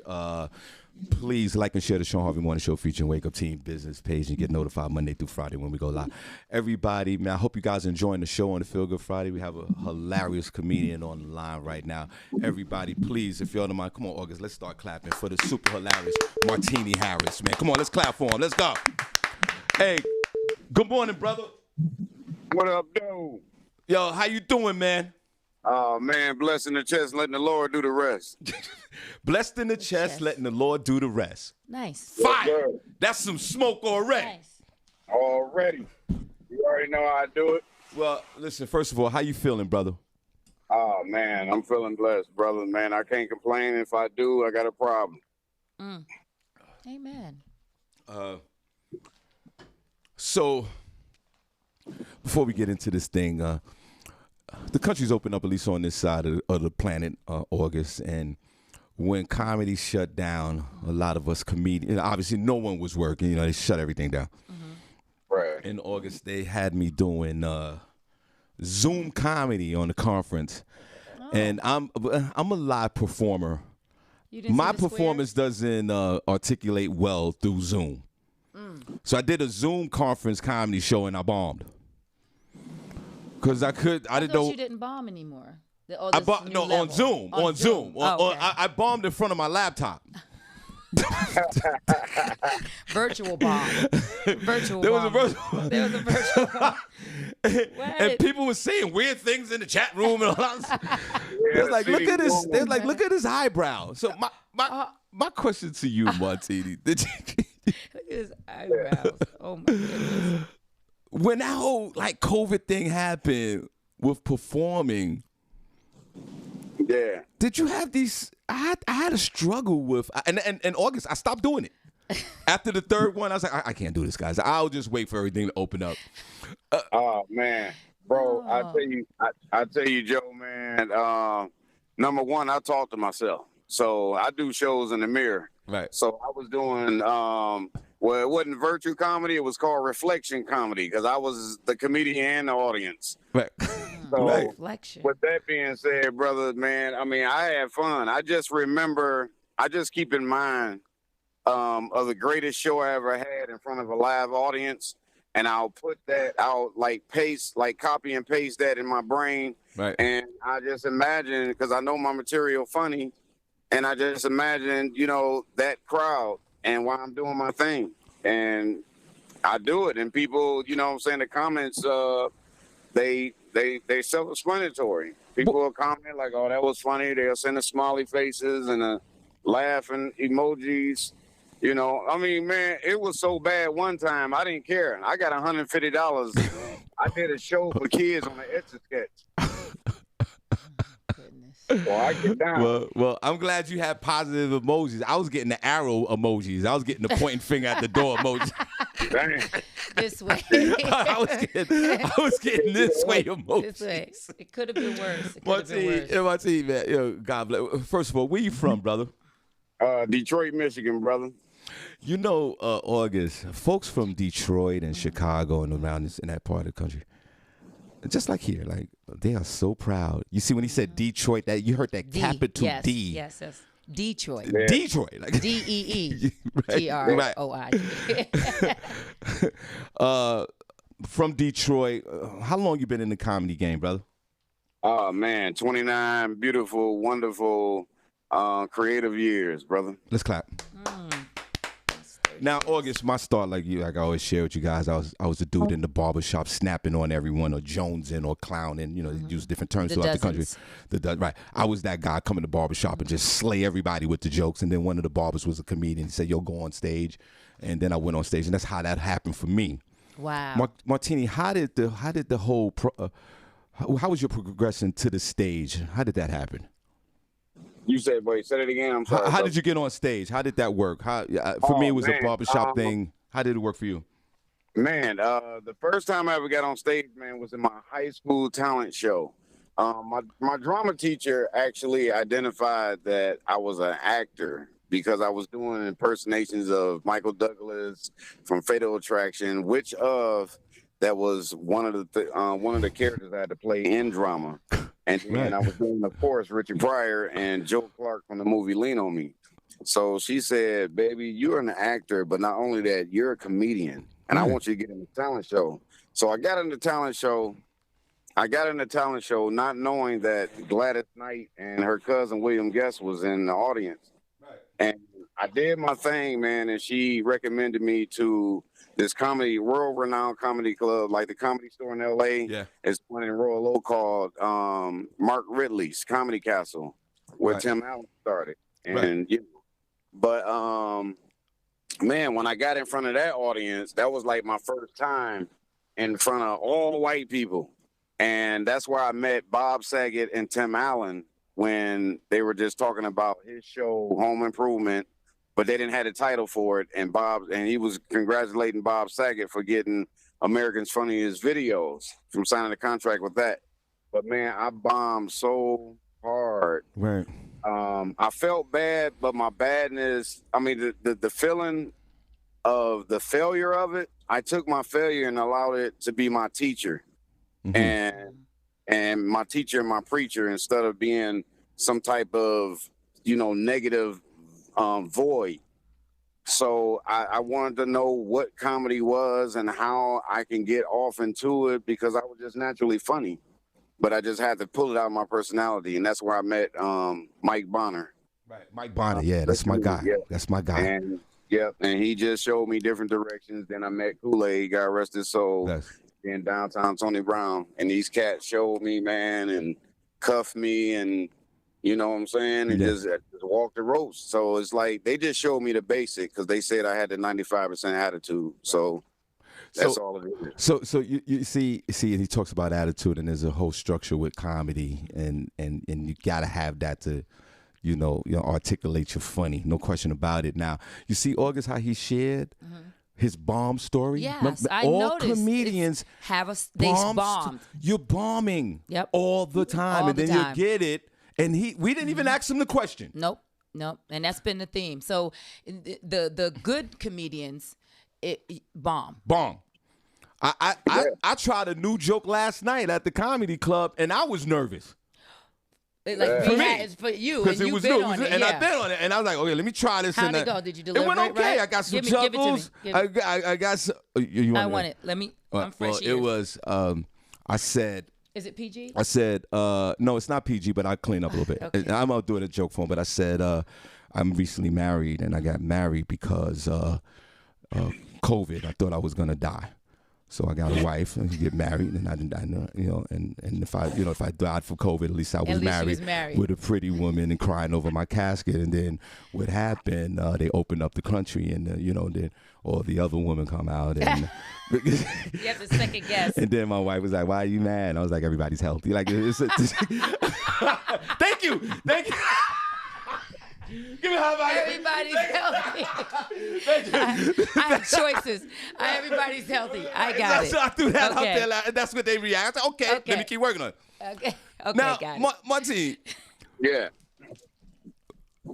The voice you talk about, in Fatal Attraction. What was you mentioned that you was the guy in Fatal Attraction? Right. What was his name again? Michael Douglas. Right, yeah. Michael Douglas. I want to hear that. Take us there, because this is a movie that I believe that black folks we watched that movie. Yes, black folks watch Fatal Attraction. Oh, I remember Dead Rabbit. That's right. Right. That's Right, and also like Fatal Attraction goes up there with Goodfellas and all that. Yeah. Go ahead, Martin. Go ahead. All that. This is the part. This is the actual scene. This is the actual scene where Michael Douglas. Where Glenn Close was. She was too into the relationship where he felt as though that she was getting close to his wife. And that's when he had sex with her the last time. And then he was sitting on the bed, button up his shirt, and then he said, Alex, the phone calls has got to stop. Look, I can't take this anymore. My wife find out what we're doing, and I can lose everything. And Glenn Close is acting crazy, like, what are you talking about, Dan? What are you talking about, Dan? Dude just went there, and then he said, look, it's over. And then she said, well, if you want me to, well, I don't want to, she said, F off. I don't know if I can cuss. But, yeah, but I ain't gonna cuss. No, don't cuss. She said, well, I would appreciate it if you just told me to F off. So he waited and said, well, F off. And she kicked him in his back. And she said, and you get out? Wow. But yeah, man, I had to do that whole scene, man, with the stirring of the glass and everything, dude. It was incredible. Now the Richard Pryor thing, like, I marvel at comedians that have great skill set with impressions. I have a bad liability with that as a stand-up. Okay. How do you get these voices in your head like that, like the Richard Pryor? And if you don't mind, if you give us a little Richard Pryor, we appreciate it. But how do you get those voices in your head like that, bro? Oh, dude, I'd say, I don't want to speak for all impersonators, but me personally, like when I hear this distinctive niche out of a person's voice that I hear with my throat, if you can follow me. Right, we following. Yeah, I hear with my throat, and I can control that muscle in my throat, and to mimic that niche. And once I keep working on it, I'll end up getting that person's voice. Like Richard Pryor had this. It was a high pitch, but yet raspy in a sense, right? And drags, and he has that direct push, and and it has to do a lot with my throat, of course. and I give it from my diaphragm in my stomach, in my gut. So, and I just hit it like, say, man, I get down, right? Oh, Man, I wow. was, man, when I was 5 years old, baby, man, I got jumped on by 4 midgets. Yeah, baby, you laugh, but you stack them on top of each other. That's 2 dudes, baby, right? Oh my God. And he sounds a little bit like that new comedian that everybody loves. Just his regular voice. He sounds like who's the comedian, the one that everybody loves, the president, everybody. But he's real funny, real political now. Skinny, dark skin. White guy, black guy? Black guy. I don't know. Then He sounds like him. Yo, that was amazing. What is it? But look, he has a whole technique on how he does it. That's a gift too. Not everybody can do that. Right, that is truly a gift. Let me ask you, do you use these voices? I mean, like in your I don't know your status. Are you single, married? What's going on for you? No, I'm married, right. Man. Happily married. Right. Yeah. So back in your single days, were you able to do this? Impressions? Like, were you able to do that? Like, I don't know. If I was single, August, and I had that skill set, I'm gonna be bagging some chicks with that. Okay. Wait a minute. With that, because of you know what I'm saying, because of things that I mean, just on a serious note, it's just like a lot of stuff that I saw like happen to people, where I didn't heard about STDs and right, of course. HIV, all that. Man, that kind of scared me, and I got actually Bob Sumner, man. Shout out to Tina Graham for one, and Bob Sumner. Yes. Bob Sumner gave me this opportunity to be on Redman's album that was back in 2000 called The Malpractice, and I did a whole skit of Jerry Springer's voice. So, he liked the voice that I did and everything, and we call it the Jerry Swinger stick-up skit, and that's actually on his album Who's Reggie Noble, The Malpractice. Wow. Track 12. Let's clap for that. That's awesome, man. So I did this. I did all these little, not little, but I did all the characters and set up a little hookup for them. And my thing is, I ended up hooking up with the guy. His name was Jeff Christie. Right. Jeff Christie was a producer, and he produced Johnny Gill's album Fairweather Friend when he left New Edition. He Monifa, he discovered Monifa, right? And he the one took me around to what is his name? Keith Green from the lead singing group. He was the lead singer in the group called Intro. Right. Intro. Intro. Yeah, and he took me to the hospital because I was on my way to Redman Studio to do the thing, and I'm thinking that was the studio. He said, no, man, it's a hospital. So he said, you know who that is? And I said, no. He said, you remember that video I showed you last night? I said, yeah. I said, the big guy, the big football looking dude. He said, yeah. Went in the room, man, both his feet was amputated, and you can see his tongue through his jaw. And he said, man, he's dying of full-blown AIDS. And I said, whoa. And I said, whoa. So he was like, man, I brought you here because I see something in you. But I want to tell you, man, don't be out here when you get on your rise, man. Don't make having sex with women like this, man. It's about your talent, right. And not about your package. Right. So he told me that, man, and that stuck with me, and then now I go off of wisdom, what I'm saying, that I got from my mom, but my mom got it from my Heavenly Father. Right. And that's how I end all my shows now. Seeing that I lost my son, he was 27. Oh, our condolences. So, our condolences, brother. Yeah, thank you, brother. But a lot of comedians lead a stage with a lot of laughter, but I like to lead a stage with words of wisdom. Like when I was 9 years old, I told my mother what I wanted to be when I grow up, and I said I want to be a comedian. And my mother told me, if you make people laugh, they'll love you. If they love you, they'll listen to you. So why you got their attention, give them words of wisdom. So it's 5 pieces that I give them. The first piece is don't replace your attitude with anger. Just replace those who makes you angry. Okay. Second piece is if you want to be with the best, then be the best. That way the best will want to be with you. Right. The third piece is there are 2 types of people on this earth. Make sure you're neither and be unique. I like that. That's beautiful. I like that. And the fourth piece is a man don't want a woman he can't teach, but a woman don't want a man she can't learn from. And the fifth piece is very important because it's the fifth piece is it's right on the tip of my tongue. I always do that one. Oh, a man without a plan is a mistake bound to happen. So, yeah.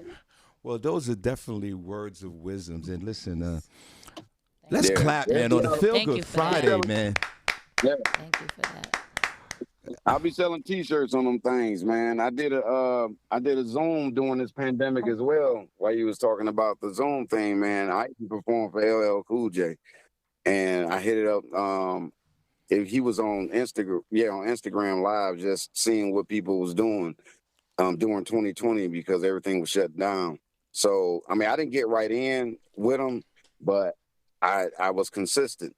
So he chimed me in. It took me a week, and when he chimed me in, man, every day, because he came on like from 8 to 10. So every day I was being prepared, because you know how the whole saying is better to be prepared without opportunity rather than have an opportunity and not being prepared. True.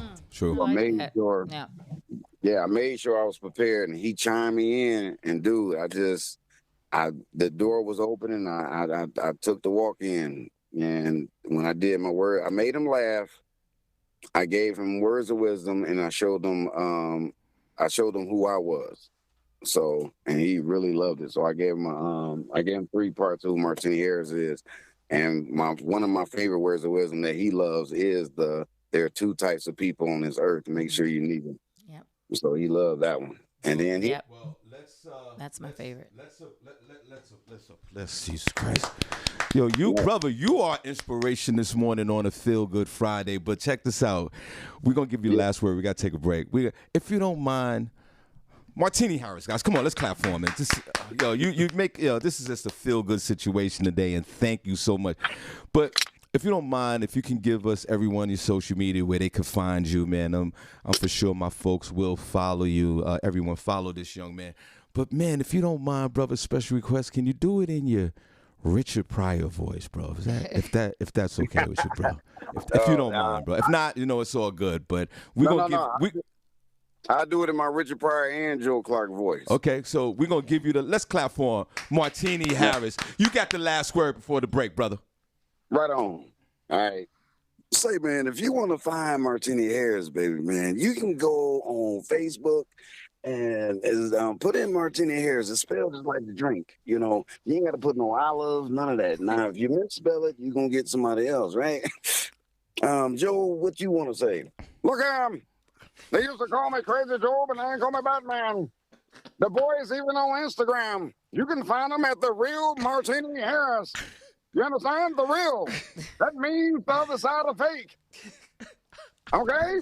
You put in The Real, Martini, Harris, and you get them. Follow them. You need to follow us. Don't follow them at home. You follow them at home, you're a stalker. Come on, let's clap for him. Hey, I'll call you later, man, today. Thank you so much. I appreciate you, brother. Oh, man, ain't no thing but a chicken wing. Give me some grease, I give you a piece. Let's go.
Okay, we are back, guys. Let's clap. Feel Good Friday, man. Wow. Yeah, let's clap. Feel Good Friday. I'm feeling really good today. On a Feel Good Friday. August, just real quick, how do you feel right now, just at this moment? Besides, like, I could vomit. Like, I thought Senny was here. Happy birthday, Senny. I really miss her being to my side, you know, and just was already nervous. But I'm feeling healthy. I'm feeling good. I'm happy because I see you drinking your green juice, your spinach and your celery. Yeah, thank you. And I'm happy to be alive. I'm excited about just things. Good. You know? And you know what? We have the same color jackets here. I got on my little stonewashed Michael Jackson joint, and you got yours on too. Right. But I'm only had mine's on 3 hours. Okay. Well, oh, right. I get it. That's right. I got to change my clothes. Thank you. Right. Mine is fresh. Whatever, August. All right, so Feel Good Friday. We're going to shout out to him and show you some love, but we got our beloved on the phone, Leonard Roy. Leonard, can you hear? Yeah, I can hear you, bruh. Okay, Leonard, God bless you. Good morning, man. Feel Good Friday. Roy. How you doing, brother? What's going on? Man, I'm feeling good. 2022, that's gonna be the first year that I actually had the doggone file YouTube earnings on my taxes. Well, then that's a good thing. Okay, so they can't chase you for something. They can't chase you doing. That's a good thing. It's not. Don't complain about it. We talked about that yesterday, August. How folks have created all types of new income. Obviously, this is a 1099 situation, just like here on this show. And you got to pay the tax on it. It's not, you sound like it's a bad thing, brother. Pay the tax on it. You're good. Exactly. Go ahead here. Y'all can take this little bit of your dig because, you know, I'm Chicago. just saying stuff and doing stuff, and people are watching. I'm over 2.3 million views and growing. Well, you know, that's exciting, and I'm happy for you, and I'm glad that all this is working out for you, my friend, and I'm glad that you're here, taking your time out here to, you know, share this information with the group, okay? God bless you. Well, you know, I mean, it's you know, you get a little change here and there, but, you know, you get to a certain point, you got to do taxes on it. It's all good. Yeah, there's nothing wrong with that. That ain't including cash apps when I'm live streaming. Right. See, you know, you go. They ain't got to that point yet. They trying to. Yeah, but it's all good. Well, we're going to talk about that. Listen, on the Feel Good Friday, it's a good look. It's a great situation to be in. A lot of us wouldn't be in these situations 10 years ago. So it's a good look. You're taking advantage of the platform, and you have some content, and now you're making money. Now you got to pay your tax. So this is a good problem, and I'm happy for you. Now. Yeah, shoot. I hope the sister that's running for office, I hope that she wins. I'm looking forward to the show next Wednesday. Yes. And see if y'all doing a celebration. Listen, I hope she wins. When she wins, and I know hope she's going to win when she wins. We're going to have a big celebration for Judge Shields right here at this show. We definitely doing that. Okay. All right, Leonard. We're gonna go. Okay. God bless you. Don't watch Pornhub. God bless, bro. And say hi to August real quick. August, this is Leonard Roy. He's the most hated, but you know I got love for him. It's all good. Say hi to August before I go, bro. Hi, August. You know, hi, August. Okay. August is picture perfect. He's looking at you. Oh my goodness. Okay, now you gave me at complex. you. All right. Thank you. Okay. Thank you. Picture perfect of. And I'm going to leave it at that because I'm not going to get beside nothing. She picture perfect. Okay. Well, God bless you. All right. Thank you. Okay. All right. So what we going to do, that's Leonard Roy. He won chat room member of the week and didn't care. And then they got him. Oh, he didn't care when he won chat room member of the week. And then the group, they tossed him out, and then he came back and. Okay. And then, Well, I'm in the chat room. I know you told me to go into the chat room.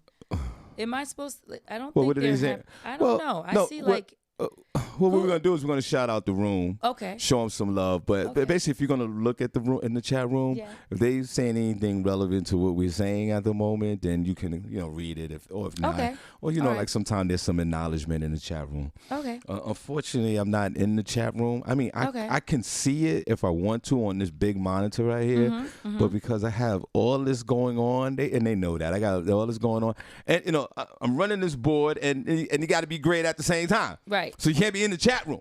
Can't be in the chat room. Because if I be in the chat room, then I'm going to sit down. There'll be no talking. Got you. Because the chat room rocks. Yeah, it does. So you sit there and you start. So I'll just be in the group room. We could do that because they have a whole society here. Okay, so we want to see the hearts in the chat room on a Feel Good Friday. Okay. Even though I'm tired as hell, I have the same underwear on. We didn't need to know that. Same socks. We didn't need to know Same T-shirt, same everything. I'm gonna go bathe myself after this, but I feel great on a Feel Good Friday, and thanks to everyone that's taking the time out to listen to the show. So we want to see the hearts. We want to see the hearts in the chat room. You should see hearts in that chat room. August. Okay, maybe, so see the hearts. Maybe see one. Could I get, if y'all don't mind? I'm gonna can I get just one heart in the chat? One heart in the chat room. Do you see the heart? You see the hearts coming up, right? No, that's me. Oh, that's you. So stop doing it okay. and stop doing it and see if you see a heart. See, I'm not gonna play no music until I see one heart in that. Oh yeah, there they go. See, I see. Look, Randy Montgomery put a whole bunch of hearts. God bless her. We gonna show you that.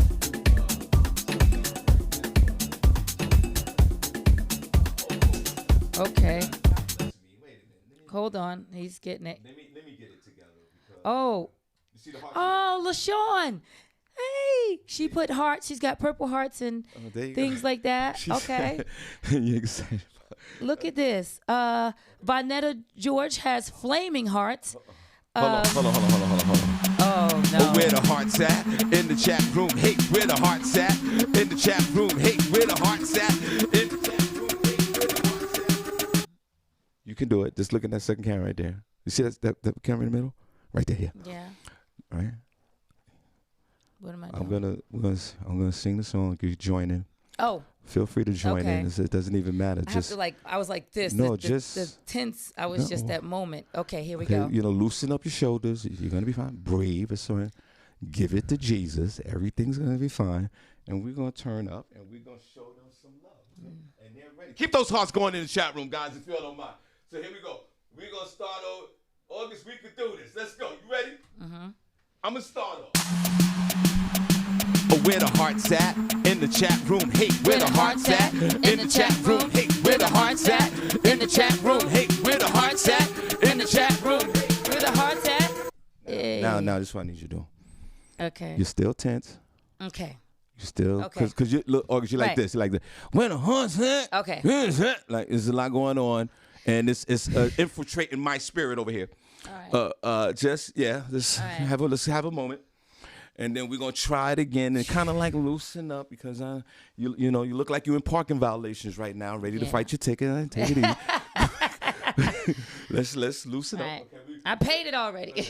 I can't find my receipt. That damn judge. Okay, right. let's all right. Let's, all right. We're gonna get our little swerve on, little swag up. Okay. So, where's Barbi? Barbi's off on Friday, so we go. Don't worry, we got this. Come on, look. Okay. See, we go. All right, let's. What is that? I don't know. It's just, okay. I don't know. It's the Shawn Harvey Holy Ghost move. I don't know. Okay. All right. Let's try it again. Okay. Where the hearts at? In the chat room. Hey, where the hearts at? In the chat room. Hey, where the hearts at? In the chat room. Hey, where the hearts at? In the chat room. Hey, where the hearts at? Now we're getting there. Okay. Now you see you're moving. Yeah. The kindred spirit is happening. Okay. I'm Holy Ghosting on this side. Right. Now, what you got to do now is look in that second camera right there, because when you're doing it, right. you I'm forgetting they can see me. So you can, right. We're gonna keep those hearts coming in the chat room, damn it. you just get your swerve on, get your swag up, and embrace that middle camera right there. Can I get up? Whoa. I got it. This is like. Okay. Okay. All right. All right. All right. Hold on. Okay. Because I'm gonna listen. Now, what's gonna happen? Satan is the devil's a liar. I'm gonna get this, people. Now, what's gonna happen? Or what's gonna happen Okay. is if like now that you stand up, the camera angle, the camera lenses, they're adjusting to you right now. What does that mean? So it's kind of zooming in by itself. So they see a whole different you right now. Do I look? No, you good. No, you're not gonna see it there. You're not gonna see it there. Okay. Ready? All right. Let's. Matter of fact, August, I'm gonna stand up too. Okay. How about that? Wait. Okay, but you are. I know that's the joke. Oh, okay. All right. You ready? All right. And then look at that camera. Where the hearts at? In the chat room. Hey, where the hearts at? In the chat room. Hey, where the hearts at? In the chat room. Hey, where the hearts at? In the chat room. Hey, where the hearts at? In the chat room. Hey, where the hearts at? Harvey, let's go. Turn down for what? Hey. Turn down for what? I missed it. I didn't know that was. That's the song. That's the song. That's the song. I'm gonna do it again. That's the one. Turn down for what? That's turn down for what? Okay. I was off this time. Okay. Ready? We're gonna do it again, and then we're gonna shout out the names. You're doing great. This, I got the Holy Ghost, and you're good. Too much pressure. Okay. Keep those hearts coming, chat room, everybody. Put those hearts in the chat room. We're gonna do it, right? Okay, this is it. Hold on. Okay. Do I hit the hearts right here? And then I'm gonna say, and when I say August, turn down, you go turn down for what? Got it, because I know that now. Ready? Let's Now go. I know Okay, that come one. on. We're gonna do it, where the hearts at? In the chat room. Hey, where the hearts at? In the chat room. Hey, where the hearts at? In the chat room. Hey, where the hearts at? In the chat room. Hey, where the hearts at? In the chat room. Hey, where the hearts at? In the chat room. Hey, where the hearts at? August, let's go. Turn down for what? Hey, where the hearts at? Where the hearts at? Oh, where the hearts turn down for what? Where the hearts at? Where the hearts at? Oh, where the heart turn down for what? Hey, where the hearts at? Oh, where the hearts at? Oh, where the hearts turn down for what? For what? For what? For what? For what? I like it. For what? For what? Okay. There we go. I did it. Let's clap. I'm going. I need a drink. I need a drink. Where you going? Where you going? There's too much adrenaline. Too much. August. Okay. I need some. Okay. They folks in the chat room, Dara Jackson said that's the remix. No. Hell no. We're doing it again. Come on, let's go. Oh, where the hearts at? In the chat room. Hey, where the hearts at? In the chat room. Hey, where the hearts at? In the chat room. Hey, where the hearts at? In the chat room. Hey, where the hearts at? In the chat room. Hey, where the hearts at? In the chat room. Hey, where the hearts at? August, let's go. Turn down for what? Hey, where the hearts at? Where the hearts at? Or where the hearts turn down for what? Hey, where the hearts at? Where the hearts at? Or where the hearts turn down for what? Hey, where the hearts at? Where the hearts at? Or where the hearts turn down for what? For what? For what? For what? For what? For what? For what? Hey, yo, that's crazy. Yo, you gonna be all right. Oh. You got. Okay. You got. All right. All right. All right. Okay. Keep those. It's all right. She's shaking. So you okay? I'm okay. I'm okay. Yo. It's hard. Oh, Ooh, God. that took everything. Put a pause on. This is hard if you don't mind. Let's clap. That was great. That's great. Come on, August. Who's in the chat room? Shout out to Senny and Barbi. My goodness. Get closer to the mic. Okay, hold on. Who's in the chat? All right, I'm shaking my. I can't speak. Vanetta George is in the chat room. Vanetta George. Who else? Thank you for the compliment. I have Godfather. I have Tracy Ray. Okay, that's the Godfather's soul. God bless him. That's how I got. Go ahead. Okay, Shamika Lavagilio. Yeah, keep going. We have Prentice. We have Whoa. Cox. Whoa. Prentice. Right. Pretense. Right. Prentice. Now Cox. looking at Prentice second Cox. camera. Looking at second camera. Say good morning, Mr. Robinson. Okay. What up, Chief Robinson? There you go. Keep continuing. Okay. We have Drew Tiz. We have Deborah Leslie. All right. We have Dira Jackson. God bless her. Good. We have Jacob Holmes. All right. I gotta come down. Like I don't know. right, so you wanna take a moment? Okay. You wanna take- Yeah. Hold on. You go- We got Jacob Holmes. Okay. We got Barbi Cologne. God bless. Lee Scott. That's my nephew. Hold on, slow down a little bit. Right. Slow down. Hold on. We get a rhythm. That's my nephew, Lee Scott. God bless him. God April. bless. And the baby. Go ahead. And the baby. Go ahead. Okay, LaShawn Jones. LaShawn Haynes Jones. That's my Haynes sis. Jones. That's Yes, my that's sis. my sis. That's your sis too? Go ahead. Yeah. Okay. Okay. Letitia Briscoe. All right, now look at the camera and say that. Okay, Letitia. Say hi. You say hi to her too. Hi, Letitia. There you go. Briscoe. We have George Wacker. We have Annette Ifill. There you go. We Dottie, have- go ahead. Go ahead. We have Alan Suave McAllister Jr. There you go. Okay, we have Doreen Taylor. We have Avis Denise. Yes. Nairobi Johnson. Yes, go ahead, keep We going. have Trina Pinkard. We have Deshaun Williams. We have Lynette Arroy. Lynette R. Yeah, that's fine. Okay. That's fine. We have Tina Graham. That's the godmother of comedy. God bless you, Tina. And thank you, Tina, for sponsoring Comedy Corner with Martini Monday. Martini Harris. Thank you so much, TG Entertainment Company. Tina Graham, thank you. Okay, we have Randy Montgomery. Randy Montgomery. Yes. And we have Yolanda Rames. Yolanda Rames. That's right. Now what you do is you look in the room, see if you missed anybody. Okay, we have Julius Galashaw. Yes. We have we have China Baby. China Baby. China Baby. China Baby. China Baby. Okay. We got China Baby. God bless you. I think that's it. I don't see any other China Baby. Okay, yep. China Baby. I got that. See? I got that one. Oh my God. I got that one. Right. You are truly a blessing That's it. this morning. All right, thank you. If I forgot anyone, I just trying to be high tech. I can't get all the names. No. This is. You don't know the joy that you are bringing right now to this room, and thank you so much. So let's do it like this. Shout out sponsored by Tina Graham, TG Entertainment Company. Thank you so much. We truly appreciate you guys. Don't forget Toys for Tot charity bowling tournament down on Sunday, December the 12th, down at the Bar Done Bowling Lanes. That's 3700 St.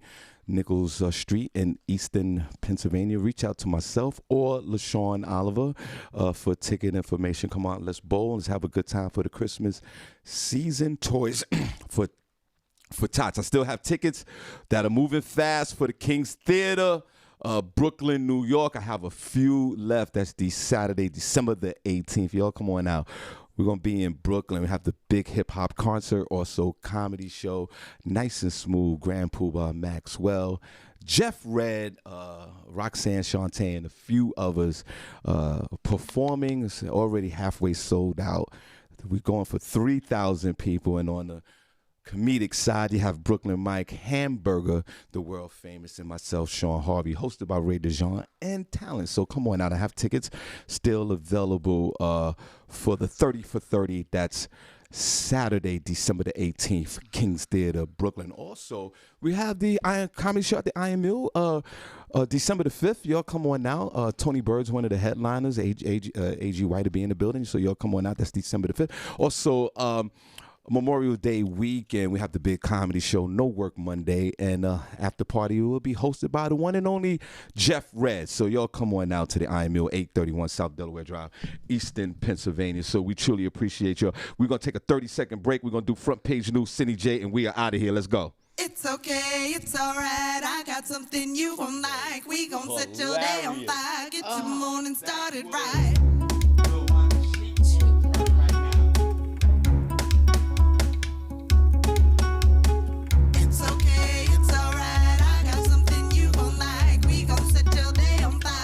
Your morning started right.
right, we are back, guys. It is a Feel Good Friday. Friday, the 29th of October, 2021, 27 minutes after y'all. Welcome back. We appreciate you guys on a Feel Good Friday. Hey, August, let's clap for Friday. Let's clap for feeling good. Let's clap for being grateful. Yes. What are you grateful for? Oh, man. We'll be here for 4 hours. I know. Give me top two. The top two right now, I'm grateful right now for being the best person that I can be to the world today.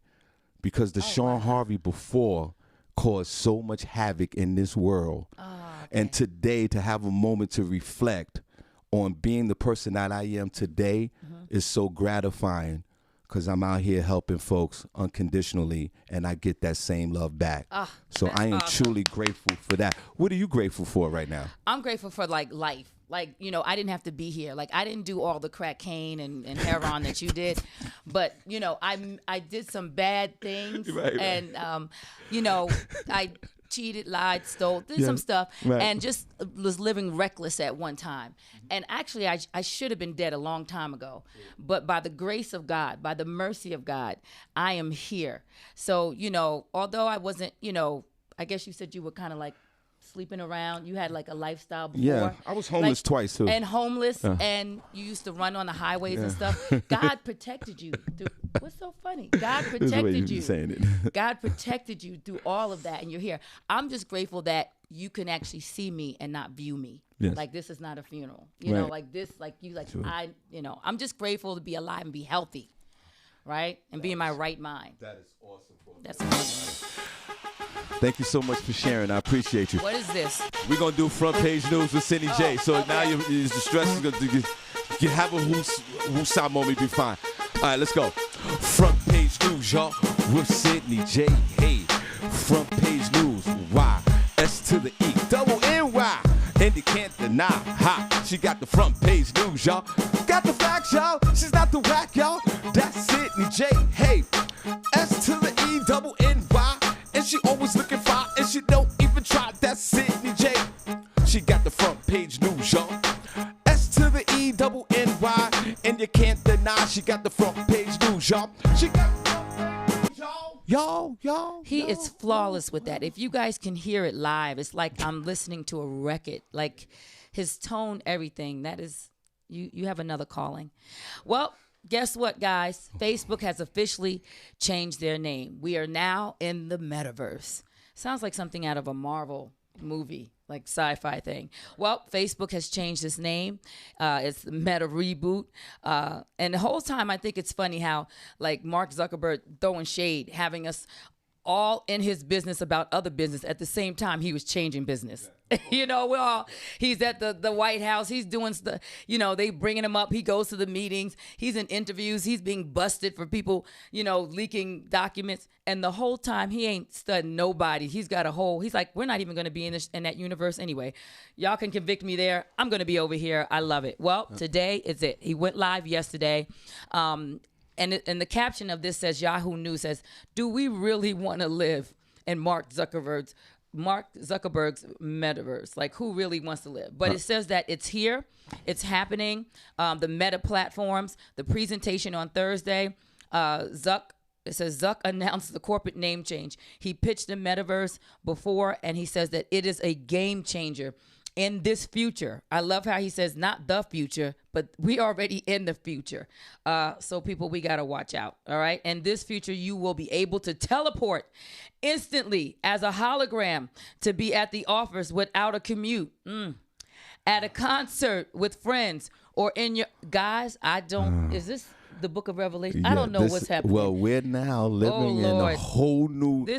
We're not in the universe. We're in the metaverse. Listen, I'm mad that he had us all messed. We were all focused on one thing, and the whole time he was like, "Okay, y'all stay there. I'm gone. I'm not even there anymore." So he's cooking in the kitchen while we out here running around with crabs in a barrel. Right. And now he actually has created a virtual heaven. This is funny. Now this is big news today. It's huge. I can't wait to go to the metaverse. You can't just wear your shirt. It's not Zoom where you can just wear your shirt. A new company brand to encompass everything that we do. To reflect who we are and what we hope to build, I am proud to announce that starting today, our company is now Meta. Our mission remains the same. It's still about bringing people together. Our apps and their brands, they're not changing either. And we are still the company that designs technology around people. Hey, and welcome to Connect. Today, we're going to talk about the metaverse, starting with the most important experience of all, connecting with people. I wish I could show the graphics. I can. I have the technology to do that to show folks, but Whoa. But when he says come experience this, you go into a virtual room. Yeah. Via some shades or glasses or something. You walk Right. into a virtual room. You hear the room? You hear the Yeah, I room? hear the room. Listen, Imagine you put on your glasses or headset and you're instantly in your home space. It has parts of your physical home recreated virtually. Some of y'all gonna have to clean your homes. You gotta have a virtual. August, you can have a virtual this home. is like some movies. Like, guys, you remember the movies we saw? Something is not right. I don't feel. This is more than a vaccine. This is something else. Something else going on here. Now watch, everybody gonna run to this, but they won't. It has things that are I only can't wait. possible virtually, and it has an incredibly inspiring view of whatever you find most beautiful. Hey, are you coming? Yeah, just gotta find something to wear. What? New One Wheels? Introducing the all-new... The funny part of that, when he goes, yeah, I gotta find something to wear, he goes into his virtual closet, and there's a model of himself or yourself there. Here we go. And you can tap onto it, like say if you have this fitness shirt, and you put the fitness shirt on your own self. Right. Wow. Look at yourself and go, that's what I'm gonna wear today. So we're gonna have a whole lot of people that have boobs, that don't have boobs. They're gonna find that body morphing. Instagram is gonna eat this up. So you're gonna create a person in your clothing. Your hologram. Right, your hologram. You can create you as a hologram now. How true is that going to be? And it can, you walk around and you can go into the metaverse and y'all could talk and chop it up. I'm telling you right now, this is some. I'm not ready. This is some. And I don't know. Let me look at the chat room and see what they say. Perfect. Boy. Oh, hey, Mark. Hey, what's going on? Hi, Mark. What's up, Mark? Whoa, we're floating in space? Now he goes into a virtual room with all his friends, and they're there in different forms. If they could, they could be themselves, they could be an animal, they could be whatever they want, and you could chop it up with your glasses on. Okay, is this going to be used? Can I just say something? Do you think this is going to be used for good or for evil? I'm just, I see. For evil, of course. I'm just saying, like, what is the good? The world is coming to an end fast. It is. But I mean, I can see like in the daycare, if I got to watch my child, right? If I got to see if my child is okay. You could go in the metaverse and you can see that. I can go see the child, right? To check on them. But like, is it really going to be used for good? Or is this going to be like some type of porno thing, or like, I'm just, it's going to be. August, you just brought up something really interesting. The Pornhub game going to be crazy, right? Imagine you in the metaverse having Princess, SEAL team, we're going to be in the metaverse having sex with folks. Well, no. And see, that's what I mean. Like, is it going to be used for, now Princess is your wife, right? Princess is the first chat room member of the week. Oh, okay. And okay, we're involved in the SEAL team. The SEAL team. team is myself, Senny J, DeVern Mathis, Princess Cox, No Pause, and Rel Holler. And we're in our own metaverse where we go out and we smash potential victims. Like the recent woman that was on our list was Kim Kardashian. Okay. So she's SEAL team approved. So if we had so Kim what do you Kardashian, just like talk about her? You like no, we're gonna all put her have. down? Nah, we're just gonna all have sex with her. Whoa, that's the SEAL team. The SEAL, yeah. How could that be? Well, now we have a metaverse now that we can do that. Okay. So the this SEAL is team, no. No. Hey. No. August. No. The SEAL team. SEAL team canceled. Whoa. Canceled. No, Sorry. Wait. No. Sorry. Whoa, No. August. You can't All right. cancel the SEAL team. We got a brand new member. That's Rel Holler in this team. So that's the Is SEAL Rel team. married? No, Rel's not married. Okay, he can I'm stay. married. You're out. Who else? Go ahead, finish. Who else? Senny J. She's single? Yes. She can stay with Rel. Who else? DeVern Mathis. And I don't even know if I want Senny in that room. I don't even think. I think. Wait. She's No, like I think highly of her. And where's this room? And this room should never get in a hologram. The SEAL team. Yes, we gotta. No. The It's SEAL canceled. team is. Culture canceled. You're canceled. The SEAL team. No, you can't cancel the SEAL team. It's done. You know, it's not, and you're not in it anymore. All right. So yes, I would say back to your question. It's just like the current internet today. Okay. I believe 35% of it is not even true. Just today, just social media today, and 30 to me, it might even be more. I said 35% of it. It's more. It's just not even true. It's fabrication. It's all made up, and then unfortunately, some of us believe in it via that Donald Trump movement because it was shocking to us because he had all this disinformation out there, and everybody believed it. Yeah. So the metaverse is going to be. I think the metaverse will have the same. The nonsense that's going on social media will head right to the metaverse. Right to the metaverse. Oh, you're so right. This is going to be. I got to pray. Where's the prayer warriors? We're going to have to pray our children in this metaverse. Even though Facebook is more towards my age, 50 and over. Yeah. You know, these people are they're older, but they're active. Like you're talking about a SEAL team. You know, could you imagine, like, what is that called? Swingers? I don't know at a certain age. My thing is, like, our children may come back to Facebook just because of this. And then how is it? I'm sure if he's doing this for Facebook, I'm sure he has plans for Instagram. Well, it's gonna be on all of it. The WhatsApp and Instagram and all of this. This is world domination from Mark Zuckerberg. That's true. But now, how can we use it for good? How can we use this for good? I want to have church. I want to have church. Can our church meet? Your hologram, church, praise and worship choir. Not only can your church meet in the we can metaverse, we can dress properly.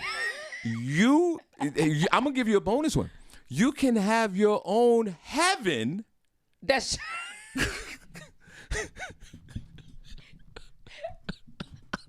We can be in heaven. Like I've made it. Y'all made it, and then y'all can have a whole little section.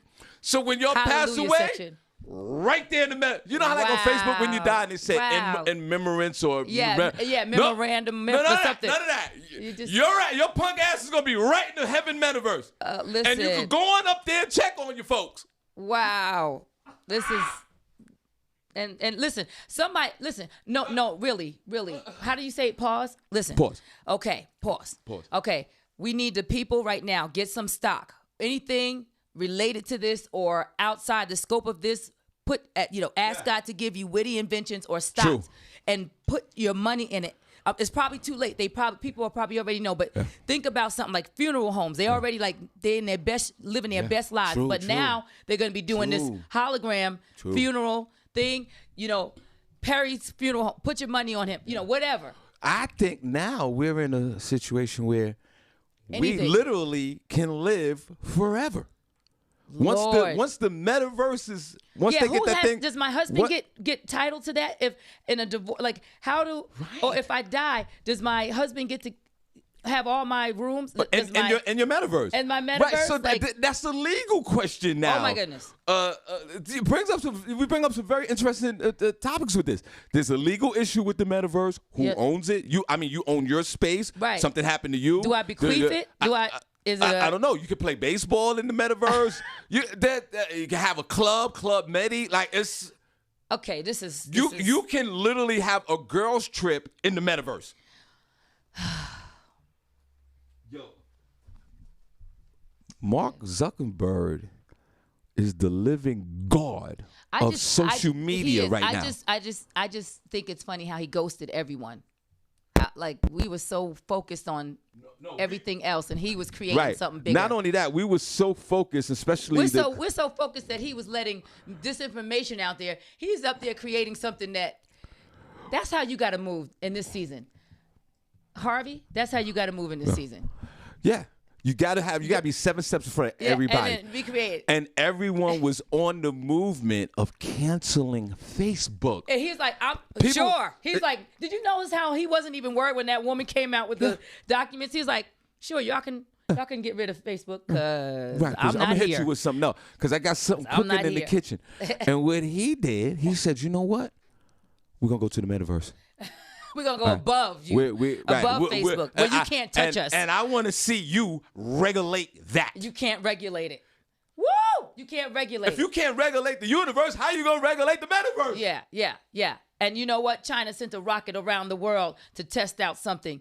And like, who's watching these people? Who's over this? You can't. So even though Trump said something crazy like space police, he wasn't that crazy. Because, like, who's watching this stuff? Who's going to govern this stuff? Who's going to make sure? Boss, is that you? Of course it's me. You know I had to be the robot, man. I thought I was supposed to be the robot. This is his friends in the metaverse. Whoa. You put on shades and you... I knew you were bluffing. They're playing cards in the metaverse. Hey, wait. Where is Naomi? Let's call her. Naomi. My concern is, are we going to be like The Walking Dead, like zombies? Like you could stand What's on that movie with Will Smith? like you could stand on the corner with your metaverse shades on with the with the vision and the talk about the whole thing. Yeah. And not move from that position. And be in a whole nother atmosphere. Or and move and get hit by a car. And get hit by a car. Gonna be so. Don't wear your glasses when you're driving. Don't wear your glasses. And don't go to a bar with your glasses. That's gonna be so much crime. There's a whole and don't wear your glasses in the hood because they rob you. Oh, take you in your shoes. Like that's just. Oh my I God. literally believe that this is going to be. Somebody better get some regulation in here. I hope it's used for good. It's not gonna be used for good. I know. I'm sorry. I know. I'm just trying to keep it so real at the Yeah. same time. Passion. Hey, should we deal you in? Hey, sorry, I'm running late, but you gotta see what we're checking out. There's an artist going around. The woman is running late to meet him. In the metaverse. In the metaverse. And she pops up on the screen and say, hey, I'm running late. We'll have a concert. We'll be there. But she called into the metaverse. Why would you be late for a metaverse when you can just put yourself there? Oh, man. So you need to be there then. I agree with you 100%. This has to be regulated. It has to be. Because we are going to lose. People are losing their mind on simple social media now. Narcissism is at an all-time high via social media. Polarization, forget about it. Nobody has no more feelings, period. Yeah. Everybody's feelings are about to be hurt. This is gonna be a Fenceverse. It's gonna be like, I'm telling you, they're gonna be like, who has a metaverse? Who? You mean grandma? Oh no, any governmental officials, government officials. I mean, this is gonna be. I'm scared. I'm a little shaky. I'm scared because Jesus soon comes. And the whole thing is obsessive. And what about the money? What about the money? I need to know. Fine, Jesus is on the corner of Clinton and Martin Luther King Boulevard. He's on his way back here quick.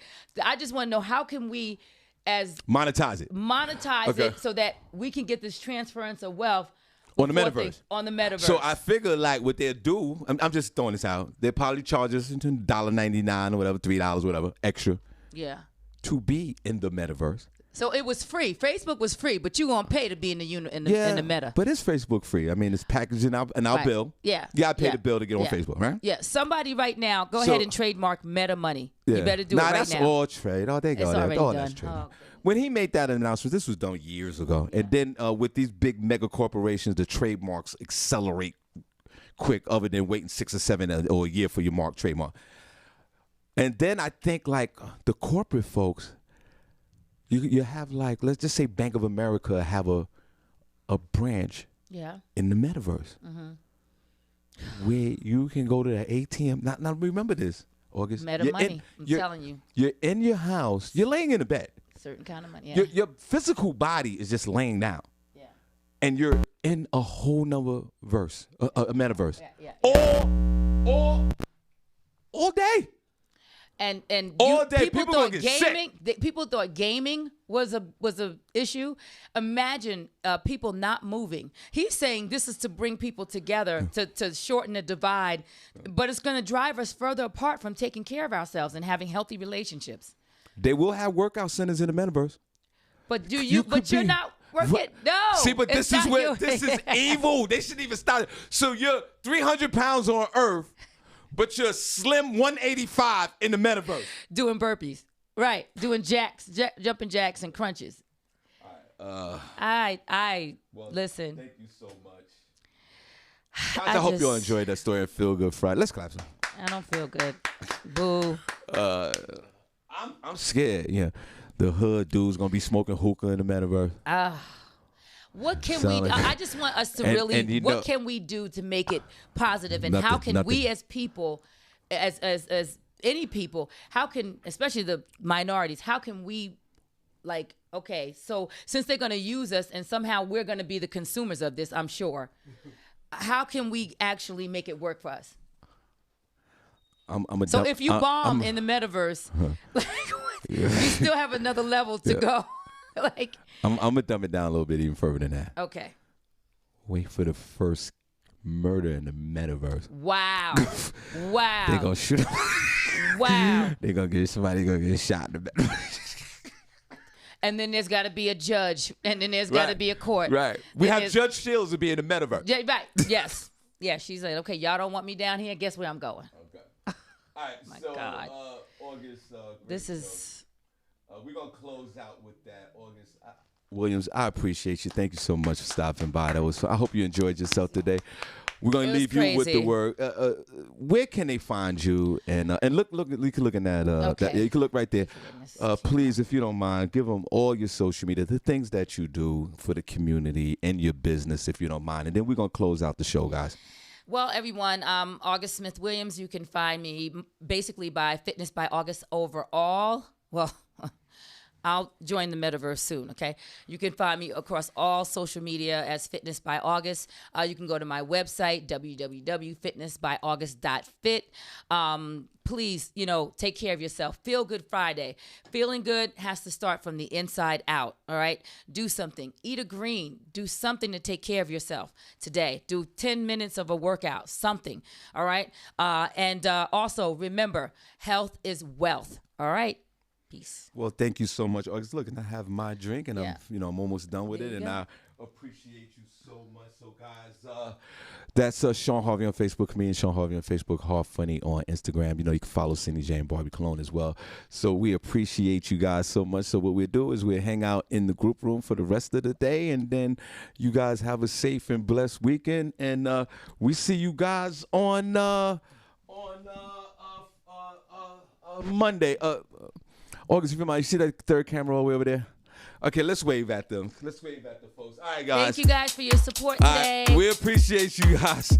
See you on Monday. God bless y'all. Thank you guys. The chat room. Thank you for not being so hard on me today. If he ain't playing, I ain't staying. Uh-oh. Okay, here we go.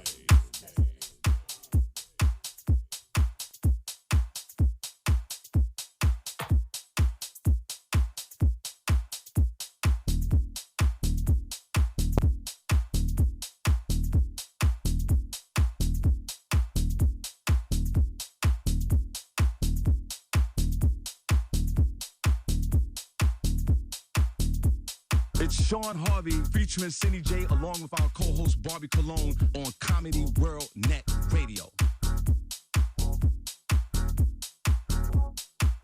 Hey guys, it's Barbi Cologne from the Shawn Harvey Morning Show featuring the Wake Up Team on Comedy World Net Radio. This is Senny J from the Shawn Harvey Morning Show featuring the Wake Up Team. Catch us on Comedy World Net Radio.